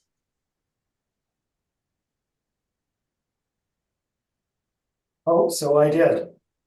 All right. You are indeed correct, and we will go with the $12.50 per square foot. I would suggest it probably should be 12, but it's in there at $12.50. I will stick with that. It's not, you can't be exactly precise in coming up with these numbers, so I don't necessarily disagree with the $12.50. Thank you for pointing that out though. So I'll jump back quickly. Vacancy, page 27, city uses 2% vacancy, which is essentially 2 months vacancy in a 10-year period. As I pointed out, when these places go dark, typically they're dark for a long period of time, or intermittently if they have uses as used auto dealers before they become fully vacant and a redevelopment site. It can take a decade for some of these to be redeveloped, as shown in the evidence that I provided in there. We're simply asking for a standard retail vacancy rate of 4%. The data is in there for you to review. I've already talked a lot. I won't go through it. The expense allowance, we're again in disagreement with the city with regard to what should be included in non-recoverable. I've included why we feel so, what should be included based on appraisal and assessment methodology. And based on the one decision that has come out with regard to non-recoverable, we are using an overall rental or non-recoverable rate of 5%, which is certainly fair. Shortfall is the same. And we can move on to capitalization rate. Now, you're not going to find capitalization rates for auto dealerships because there are no arm's length leases. It's not an investment category, which in itself is actually somewhat telling. If you look at all categories essentially in the market, you're going to find large scale national and international investors interested in those, be they pension plans or real estate investment trusts, etc. There is no real estate investment trust for auto dealerships because there is no market for them as an investment vehicle, given the risk involved. So, pardon me, otherwise they would have been monetized by now. So that leaves us again with looking at, well, how do you accurately value these? Well, our property is on a retail location. It's on a major thoroughfare. Both the front and the back uses are on major thoroughfares. We need to look at retail capitalization rates in coming up with an appropriate cap rate for the subject and make appropriate is based on the risk involved for the subject. So we have given you on page number 29, 5 different transactions leading up to the valuation date of well-located retail strip malls in the city: Henderson, Pembina, Stradbroke, Corydon. These are all quality locations.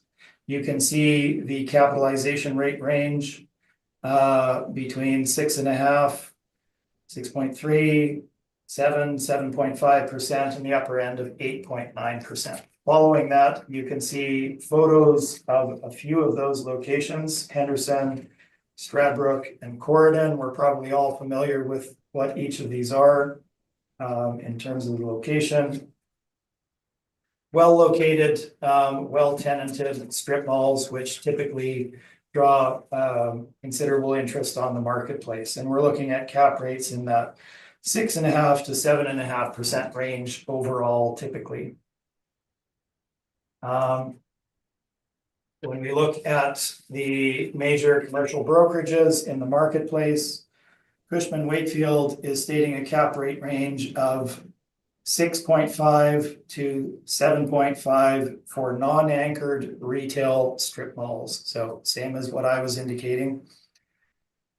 And Colliers is indicating an overall retail cap rate range of 6.5% to 7.5% for investment grade retail assets. So that's a catch-all for the entire retail investment sphere.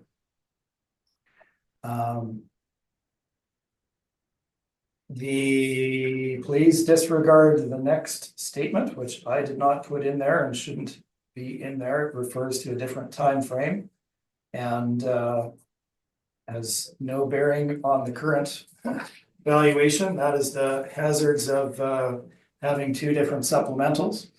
Again, we have a special use building, very little use for other tenancies on the marketplace other than auto dealer, and obviously limited demand beyond this. We have the shifting nature of the auto dealership industry itself. So we have assigned a cap rate within that range and within our range of comps provided of 7.25%. Now, the city hasn't provided any direct evidence of individual transactions in their evidence, I note. So the summary of this is shown at the bottom of the page: $12.50 rent, 4% vacancy, all of the rest 7.25% cap. And we have a final rounded value of $4,296,000. The addenda materials include the income and expense. Bear with me again, I didn't print a full copy. The following material are supportive decisions indicating auto dealerships decided based on our evidence, which was in the 1250 range for the same time frame that we're dealing with here today. And then some articles at the back regarding the shifts in the auto dealership and auto sales sphere, as well as the municipal board decisions that we already discussed earlier in my presentation. That is my report, and I'm happy to answer any questions. Thank you. Mr. Chair, if I could just request a slight, if you could give me 30 seconds to just run and get a cable. I just noticed that my iPad is about to die here. I'll be 30 seconds. That's okay. Do you want to take 5 minutes just before we? I think that'd be a good idea. Yeah, that'd be okay, a good great. time to take a break. Okay, thank you. Thanks. So 5 minutes, please. Thank you. I'd like to call this meeting back to order, please. When we left, Mr. Smith had just finished his presentation. Ms. Shable, questions? Please. It's open page 3 of agent brief. We will just look for highlights for property details. So subject property located on corner north west corner or McPhillips and Templeton Avenue. It's located in commercial community zoning C2. Would you agree that commercial zoning market evidence and industrial zoning market evidence, two different market? I would agree that they're two different markets, but I'm not using industrial anything in my evaluation. We will come later for it.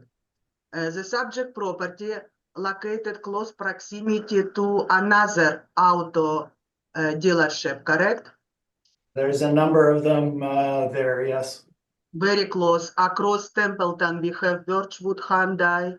After we see Gautier Buick, GMC, across Toyota, McPhillips Toyota. So location of Kia subject property, it's a car dealership auto mall somehow in this area, correct?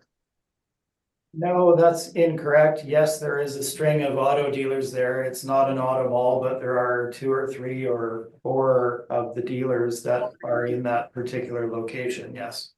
For Toyota, Hyundai, Buick, GMC, and Kia.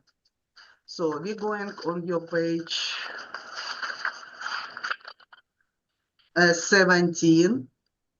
Let's look on your comparables for automotive. You state that these comparables for service area of car dealership, correct?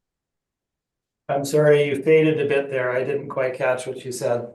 On page 17, your first set comparables presented service area of car dealership, correct? Correct. We already established that industrial market and commercial community market, completely two different market. For market estimation, location, most important. Any industrial rent will be inferior compared to subject property, correct?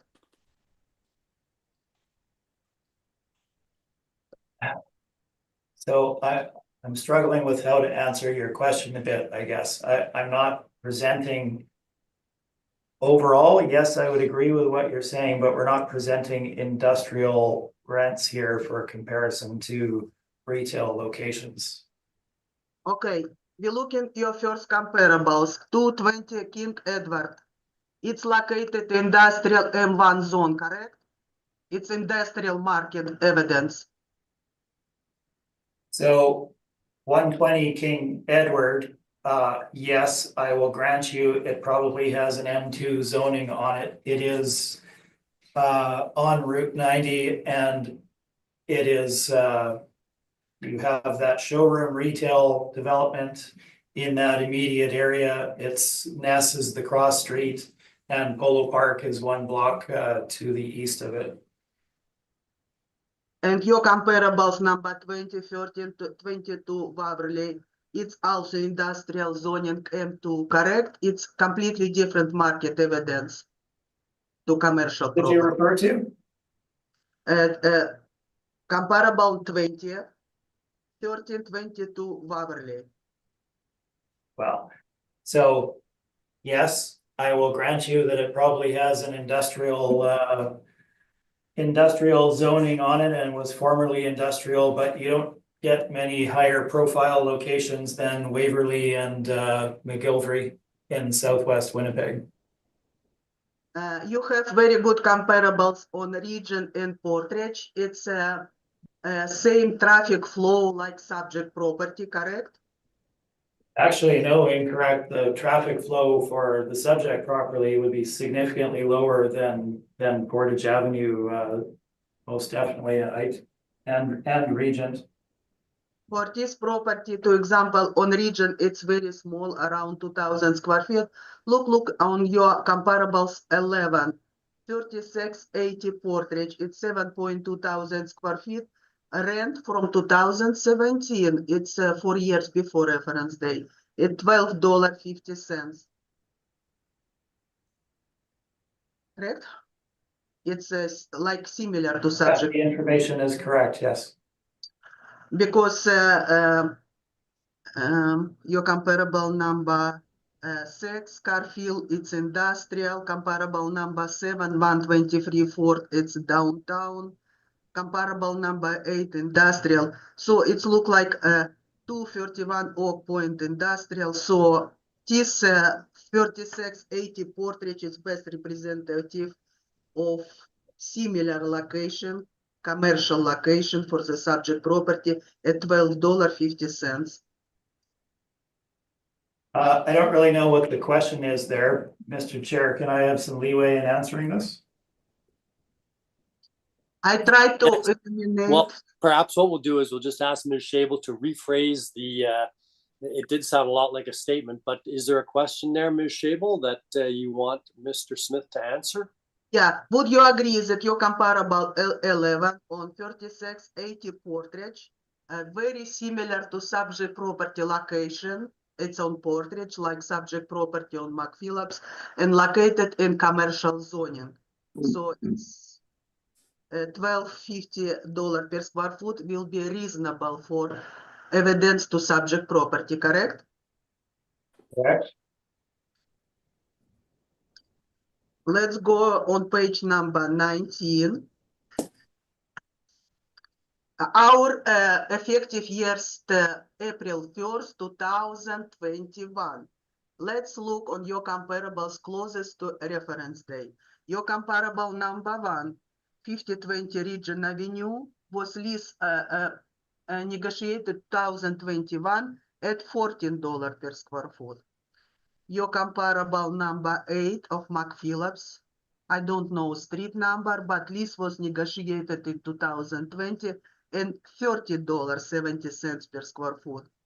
Your comparable number 11, 2860 Pembina, negotiated in 2020 at $15.54 per square foot. Comparable number 15, 760 Lorimer Boulevard, negotiated in 2020 at $14.25. Okay, Ms. Shable, again, rather than just reading out all of the comparables, is there a question there? Yes, would you agree that just a point for comparables negotiated in market prior to reference day, April 1st, 2021, between $13.70 and $14.25 would be best present market evidence for the subject property. Would you agree?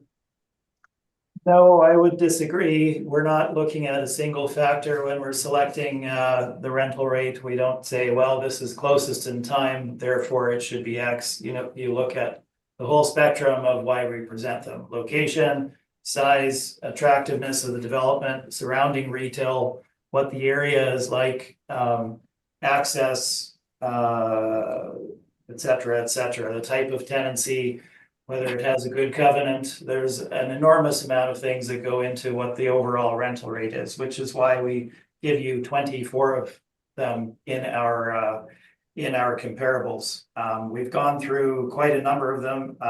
I try not to go through them on a one-by-one basis. Generally, what you've done is simply pick out the highest is what I'm noticing, but what we've given you is a spectrum of what the market is for comparable locations, comparable in most overall, the most comparable properties. The range being what I said it was, and that is used to inform what the overall rental rate would be. And just jumping back ever so briefly, I'm not stating that the 3680 rental rate at 1250 is what should be applied to the rear of the property. You have a 7,200 square foot property versus an overall, whatever our overall rental rate area is here. So don't mischaracterize what I stated there. I got the intent of your question after the fact. But would you agree that your rent comparables represent different market evidence? Downtown, industrial, commercial, and not. Shable, if I may interject, I'm not presenting industrial comparables for comparison to the subject property. There are a couple of properties that are zoned M2 that are in more retail locations that are included in my list, but they are not industrial properties as such per se, nor would the normal market participant consider them such. The downtown property that we presented is a one-off in order to show the absolute peak of the market. This is what you would pay as a maximum rental rate, given the convenience to the enormous market downtown of office users. Drop your car off, walk to work for 2 minutes, walk back at the end of the day and drive home. Much more convenient than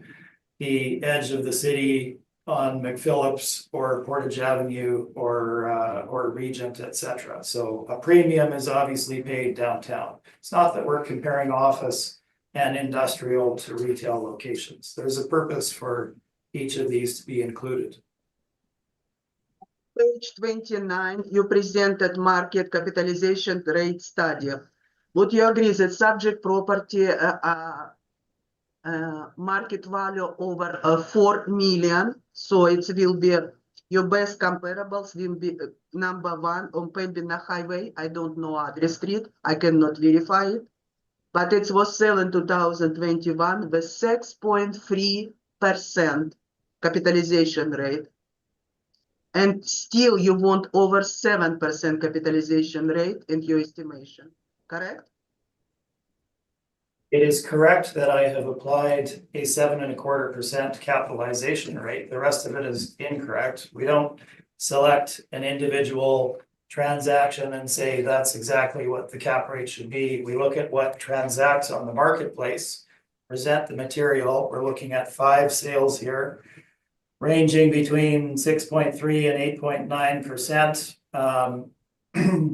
The 3 in 2021, if you want to take it from your perspective, we have 6.3 to 8.9, 3.5 million versus 4 million.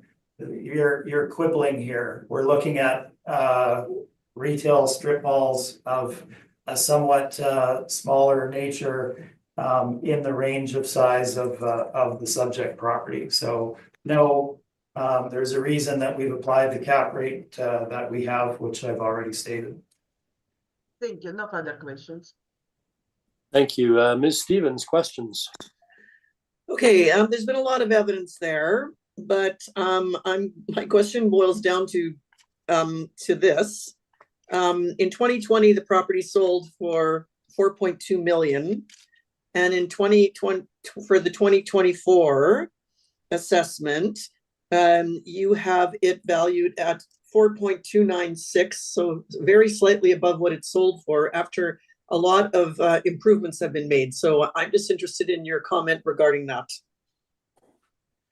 Yeah, absolutely. Point taken. And I guess the easy answer is that they needed a location in that segment of the city with enough land to accommodate an automobile dealership, which is very limited in terms of what can be available out there.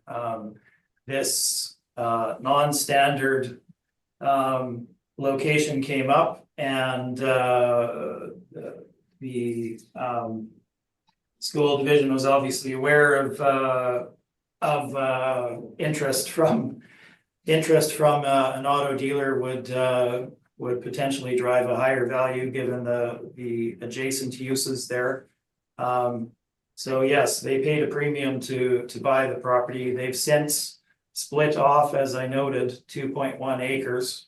So that original 4.2 million, you can essentially look at knocking some value off of that in the first place. Yes, they have added on to the property in that they put on that service drive-through and the service repair area at the rear of the property, but they're still not using that northern end of the property at all other than for storage. It's a non-standard building that they are making use of in its present state, essentially. So they had reasons for buying out there. It doesn't make it more valuable than normal, but for them, there was a reason to buy, and they paid what they paid. So yes, there's been additions, but the market evidence, which is what we need to base our valuation on, indicates that the amount that I'm stating for the property here is very much in line with the market and should be what it's based on. And if you look at the decisions that are included in the addenda, it tracks with all of those decisions as well. So this is not new territory, essentially. Okay, thank you. That's all I have. Okay, thank you. Mr. Whitbread, questions? Yes, I do. I'd like to take you back to page 11 of the assessor's evidence, please, Mrs. Smith. Tell me when you're there. Yeah, I'm there now. So this storage space, as I look at the bottom diagram on that page, if I understand you correctly, it's two gray sections at the far right of the property. Is that correct? That's correct. And what percentage of the property would you say that comprised of? Oh, that's a good question. Eyeball it. Eyeballing it, Mr. Whitbread, I might say 15 to 20%, 20%, At least, eh? 20, 25. Yeah, that's feeling good for me. So when I look at that, and I look at the rate you've applied at $12.50 to this space, did you intentionally not apply a second rate to this space as vacant storage space at, $5, $6, whatever we've seen in the past? Right. Well, so the challenge is that, and I certainly take your point, and probably should be at $12 per square foot overall as I was, but clearly there was miscommunication in the overall end result there. We don't have a breakdown of the area of that space, and it's there. It was office space. If you look at the photos, it's in very rundown, kind of beaten up condition for office use. They're never going to tenant anything like that. It would have to be used by them. I could have put a lower rate on it, but there was no breakout or easy method of doing that. So we tried to accommodate that in the overall rate for the building, if that makes sense. Yeah, I'm hearing you. I want to try and understand your process you used for the overall $12.50. If I hear you correctly, you've used a blended rate, and let's just use numbers. For example, $15 and $10 for the front end and the back end, which would give you a $12.50 average rate. you've sort of blended your approach, have you? Or did you just directly apply a 1250? Well, that was, the example that I provided was, again, to help give you, the panel members, guidance in the kind of thought process. I didn't, we don't have a breakdown of showroom retail versus, the service area, but that's the general thought process, yes. Okay. And so it would stand to reason, normally one would use a different rate for that vacant storage space, but you haven't, so I get Given that. the condition of it and I would say the lack of utility for it, I might adjust the rate based on that, yes.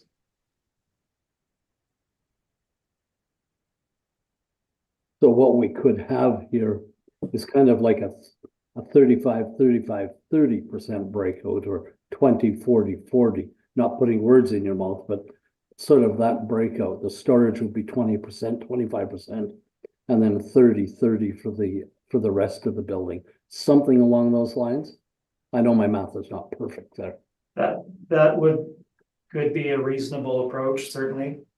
And I'm just asking these questions in light of the fact that we've got to go into deliberations with the information in front of us here. Right, I think that would be a reasonable approach. Okay. No,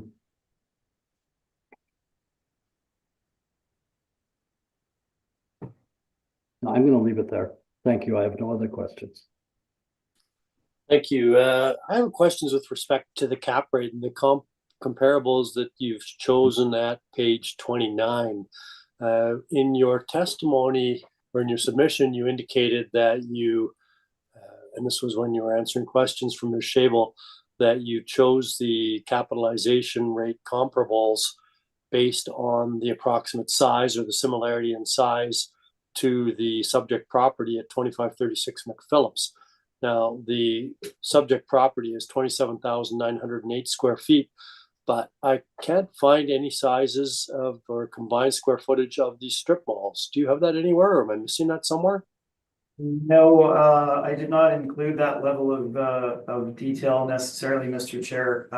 The overall size we're looking at is more in terms of the investment size, perhaps. Obviously, retail rates range. If you have 2,500 square foot units, they can be paying $20 a square foot or something of that nature, right? So it's more the investment size than the structure size. Okay. So the sale price was filtered, or used the sale price as a comparable with respect to the assessed, your assessed value, or the assessed value that you're requesting, somewhere around the 4.2 to get the project sizes or the comparable sizes. Is that how you chose those properties?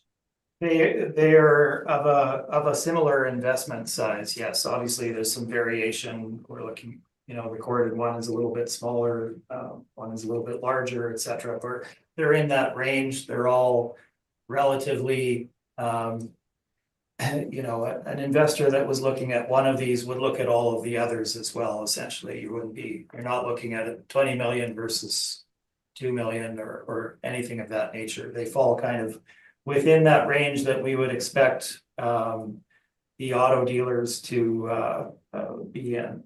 Also, we're limited by transactions, right? So there were transactions in 2021, and then 2022 happened, and there was a massive 4% increase in interest rates, and investment sales dropped off a cliff. They essentially stopped. So there is no more recent information or more information to present on other transactions, because there simply weren't any that were out there at the time. So we're limited by the market as well, in a sense. Okay, I think I've got your point on that. I don't have anything else. You had indicated that you had some rebuttal evidence. I do, yes. Okay. Has that been distributed, Ms. Graywood? It has, yes. That should be in your figure file. I might just have. Yeah, I was able to find it. Yeah. I'm going to have to refresh, I think, because I don't Provide rebuttal for assessor as well. You don't have them either? You don't have them as yet? Oh, sorry, there's rebuttal evidence for the assessor as well?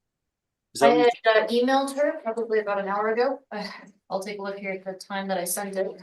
Oh, okay. But it should have been, let's see. What time?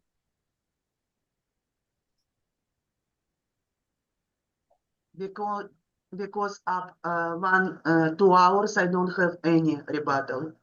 It should have been sent at 1:53 PM. I don't have it. Could you repeat? Forward to you once more, 1 second here.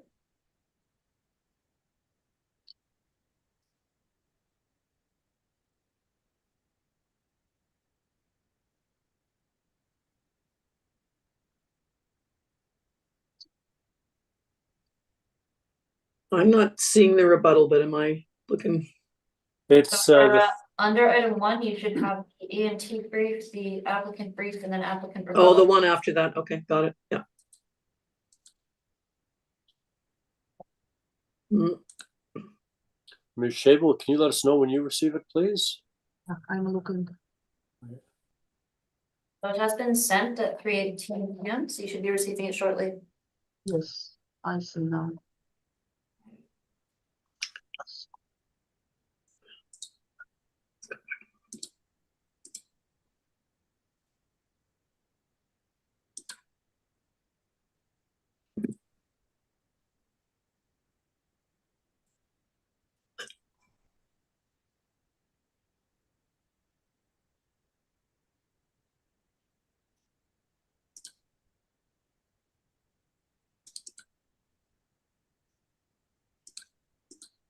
I have received, thank you. Sorry, you have it now? Okay. Okay, Mr. Smith, I've had a review of it. It seems to be consistent with some of the other discussions that have already taken place with respect to rental amounts centered around power nodes, but proceed, please, and hopefully we'll try to keep it as concise as possible. Absolutely. Thank you, Mr. Chair. So all I have done here in the hopes of providing some good background and guidance for the panel is summarize essentially what the city has used as their rental comparable. So this is a visual representation of the 80 rent comparables that the city has included in their brief on page 13 and 14 here. So this speaks to the anchored power center node and the premium rental rates that a national tenant would pay to be located in those specific locations. So it's, again, simply a summary of what the city has presented visually. So let's look at my first page. This is cities comparables 1 through 13. They are on the Crossroads Station Shopping Center, Kildonan Place Shopping Center, and Kildonan Crossing Shopping Center with 1 or 2 exceptions.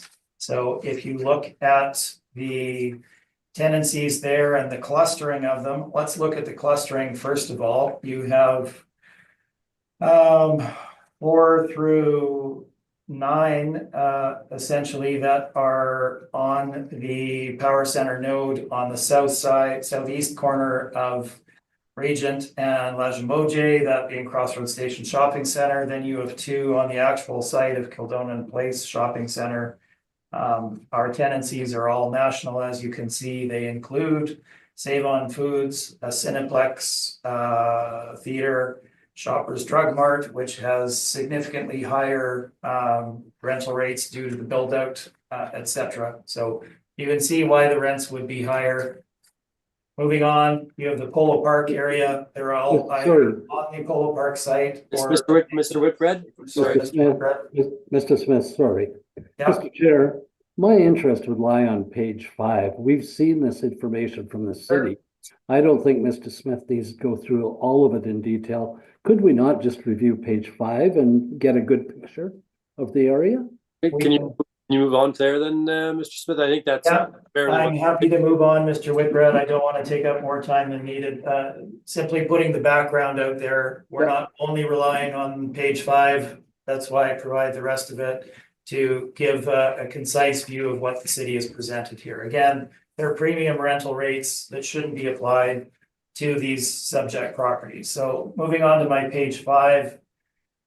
Let's look at what we're looking at. So again, this is an anchored power center node. You have the Home Depot anchor, and I'm trying to remember the other anchor on the north side of the road there, but you have 61 through 66 on Garden City Square, Liquor and Lotteries, Marks, Staples, Marshalls, Yisk, Planet Fitness, Good Life Fitness.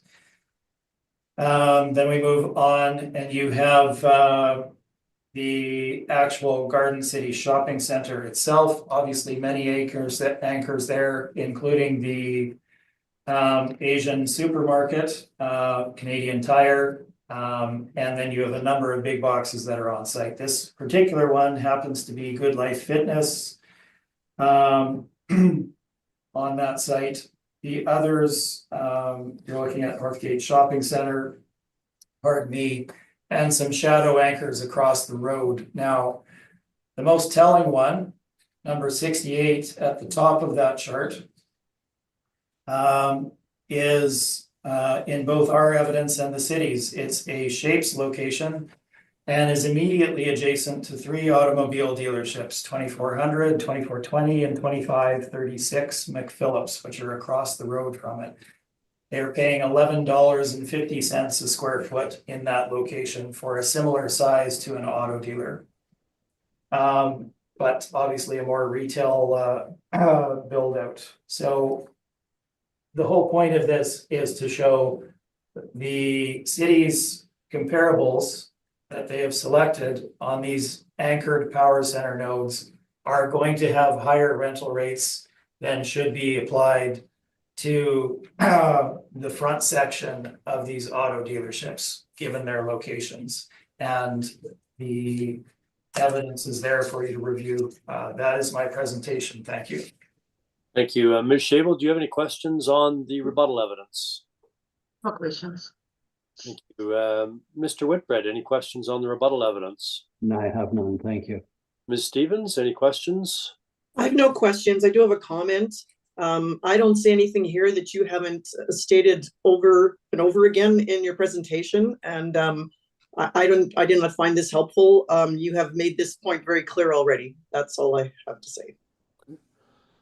Thank you. I don't have any questions. What we'll do though for this rebuttal, I think, and sorry, before I continue, the evidence that we have heard today with respect to the this subject property on the 2024 roll with a reference date of April 1st, 2021 will all be carried over and used for the next property, which is the same subject location, just a different roll date. So that will hopefully necessitate or not necessitate going over the evidence in the same amount of detail that we just have had. But before we finish this, I neglected to ask Ms. Shable for her summary on this property, please. Our job here today to analyze the market evidence. It determines the best conclusion of the market value. My opinion on market is supported by lease, retail properties. We following order direction, located close proximity to the subject property at commercial area, and they showed average $40.51. Model generate $14.53. It's very well supported by my comparables. If analyze agent, use rent comparables that located in downtown property, industrial property, plus commercial. On rent comparables very similar to the subject property located in commercial zoning. To example, 3680 Portridge at $12.50. 1520 Regent Avenue, $14 per square foot prior to reference day 2021. 2860 Pembina, $15.54. Very well supported our data of $14.53. Compared to regard to capitalization rate, our capitalization rate 6.55%. That very well supported, same by agent evidence on Pembina and Portridge between 6.3 to 6.5, because these properties have same street car flow, because for commercial property explosion to car flow most important. So based of my evidence analysis, the April 1st, 2023 reference date for 24 assessment value 5,834,000 should be confirmed, plus sale of property for in addition, sale of property for 4.2 million in 2020, this addition around 3 million, it's already give us over 7 million, and we assess close to 6 million. It's fair and should be confirmed. Thank you. Thank you. Mr. Smith, summary. Yes, thank you, Mr. Chair. Well, there were some serious mischaracterizations of the material that I presented in that, but I won't go there. I think I've made my points at this point, and you've probably heard more than enough from me, so I will leave it at that. Thank you. Thank you. Then, having heard the evidence, we will conclude this matter and move on to number 2 on the docket. As I indicated earlier, this is the same subject property address. It differs only in the roll year and the reference date. So, Ms. Schabel, the evidence that you provided with respect to the physical description, unless it's changed, all of that can carry over, but please introduce the property and proceed with your evidence. Thank you. File number 25-59, roll number 0500579000. We did assess 2025 years with reference date April 1st, 2023 at 5,760,000. We're going straight to my evaluation side. We assessed on page 15. We assessed 27,908 square feet of leasable area at $13.48. That give us potential rent 376,200. Vacancy loss across the city for all car dealership 2%, 3% not recoverable expenses, shortfall $6 per square foot for vacant space, give us net operating income of 354,267. Overall capitalization rate model generated 6.15, give us estimation 5,760,000. I guess. Based of my evidence, I ask him to confirm our estimation of 5,760,000. Thank you. Thank you. Mr. Smith, questions? Yes, thank you, Mr. Chair, and I won't repeat the ones I've already had. Just a couple of points here. So the 2024 SUP that we just went through was valued at $5,834,000. Subsequent later assessment for 2025 is lesser at $5,760,000. I'm just wondering how that occurred. Because our market evidence showed that rent in 2003 going slightly low, $13.48. Rest, I don't see the difference. and capitalization rate much higher, 6.1 lower, 6.15%. Because we can see mortgage going down in 2023. So if I get this right, the city's model is saying that rental rates have dropped by $1 and the capitalization rate has dropped by 0.35, 0.4%, whatever it is, 0.4%, nearly half a point. Is that correct? For the later period of time? Yes. But there's no evidence to show the dropping of the cap rate in that there are no individual transactions presented, correct? Correct. Okay, those are all of my questions. Thank you. Thank you. Mr. Whitbread, any questions? I have none, thank you. Ms. Stevens, questions? I have none, thank you.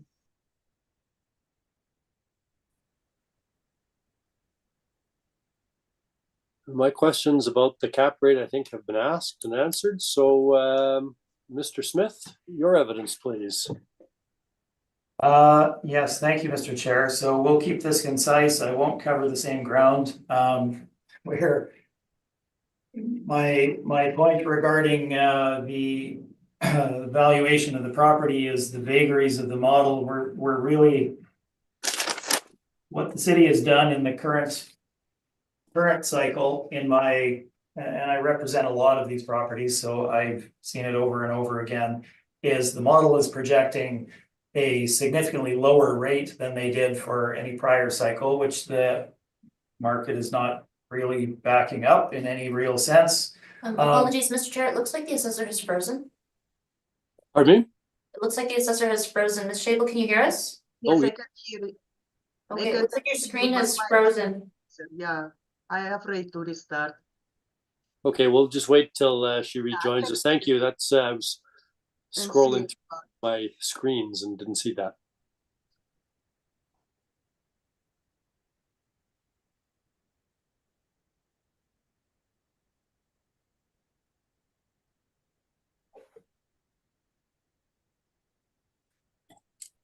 Mr. Smith, can I just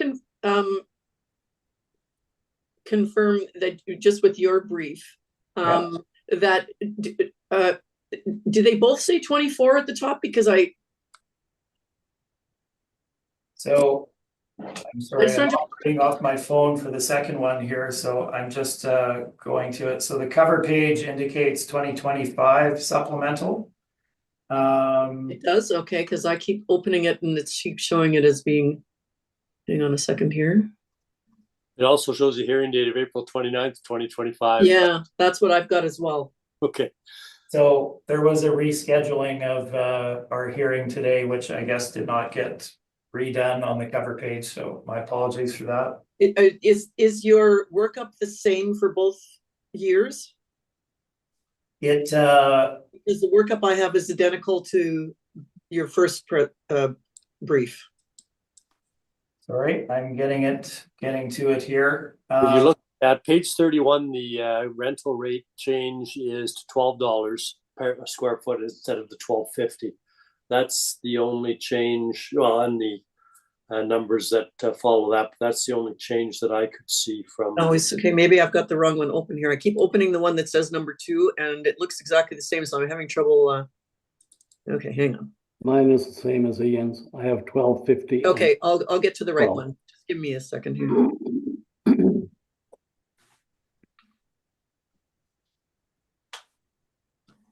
Okay, I've got it now. Sorry about that, Trevor. No, that's quite all right. Ms. Shable still seems to be frozen on, at least on my screen. Yeah, I'm just gonna send her an email here and see if I can. 5 minutes break, I will restart. There she is. Restart. Okay.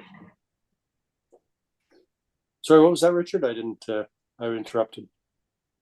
I was just saying she's gone on my screen. Oh, okay. Like, yeah, not even a name. Yeah, she just I disappeared. think she's signing back in. Yeah.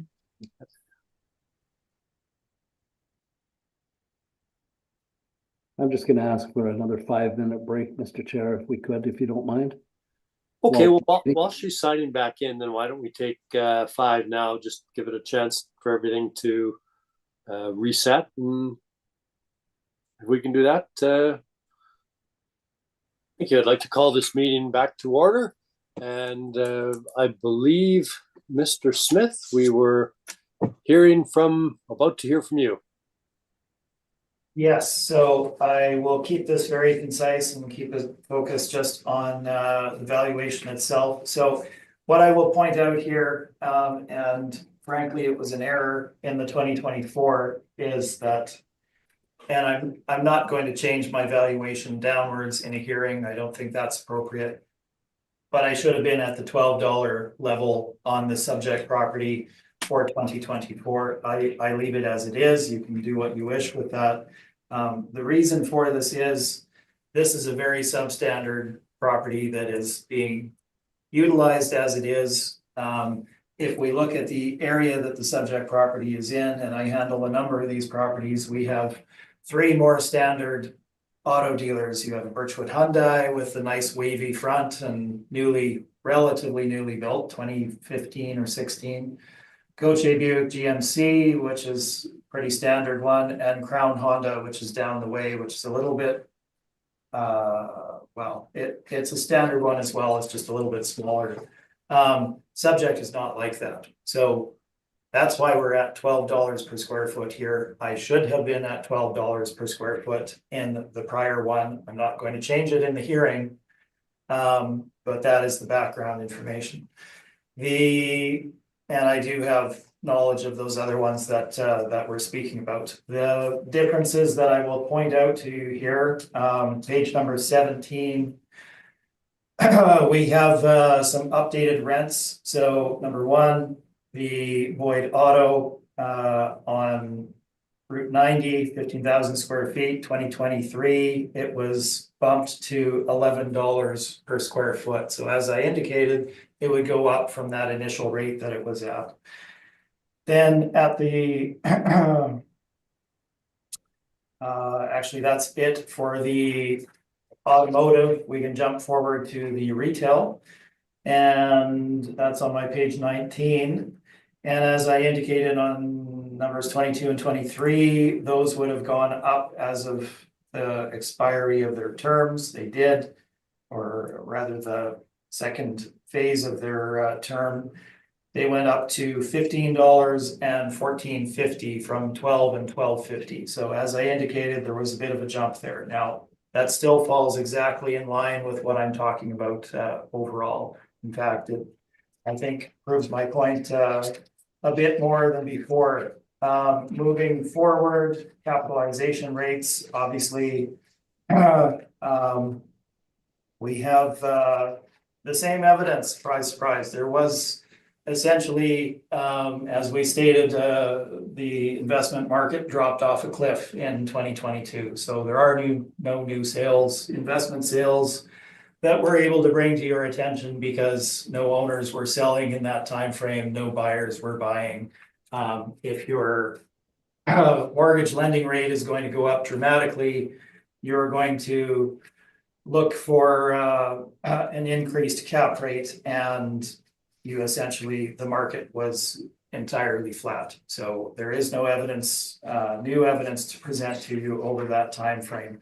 Looking at the commercial mortgage broker, or rather commercial brokerage market, their ranges are 6.5% to 7.5% for investment grade retail and non-anchored retail strip malls. So non-anchored. Now, pardon me.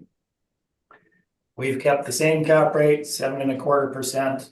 Could it be higher? Potentially, but we're not making that change. So the difference here is the $12 per square foot rental rate on the overall. And I've explained why it wasn't like that for 2024. I'm not going to make that adjustment in hearing, but truly it should have been $12 per square foot. So the overall rounded value comes to $4,120,000.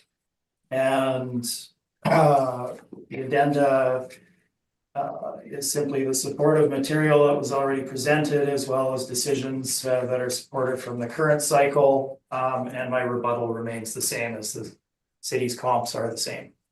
Thank you. Thank you. Ms. Shable, any questions? Yes, please.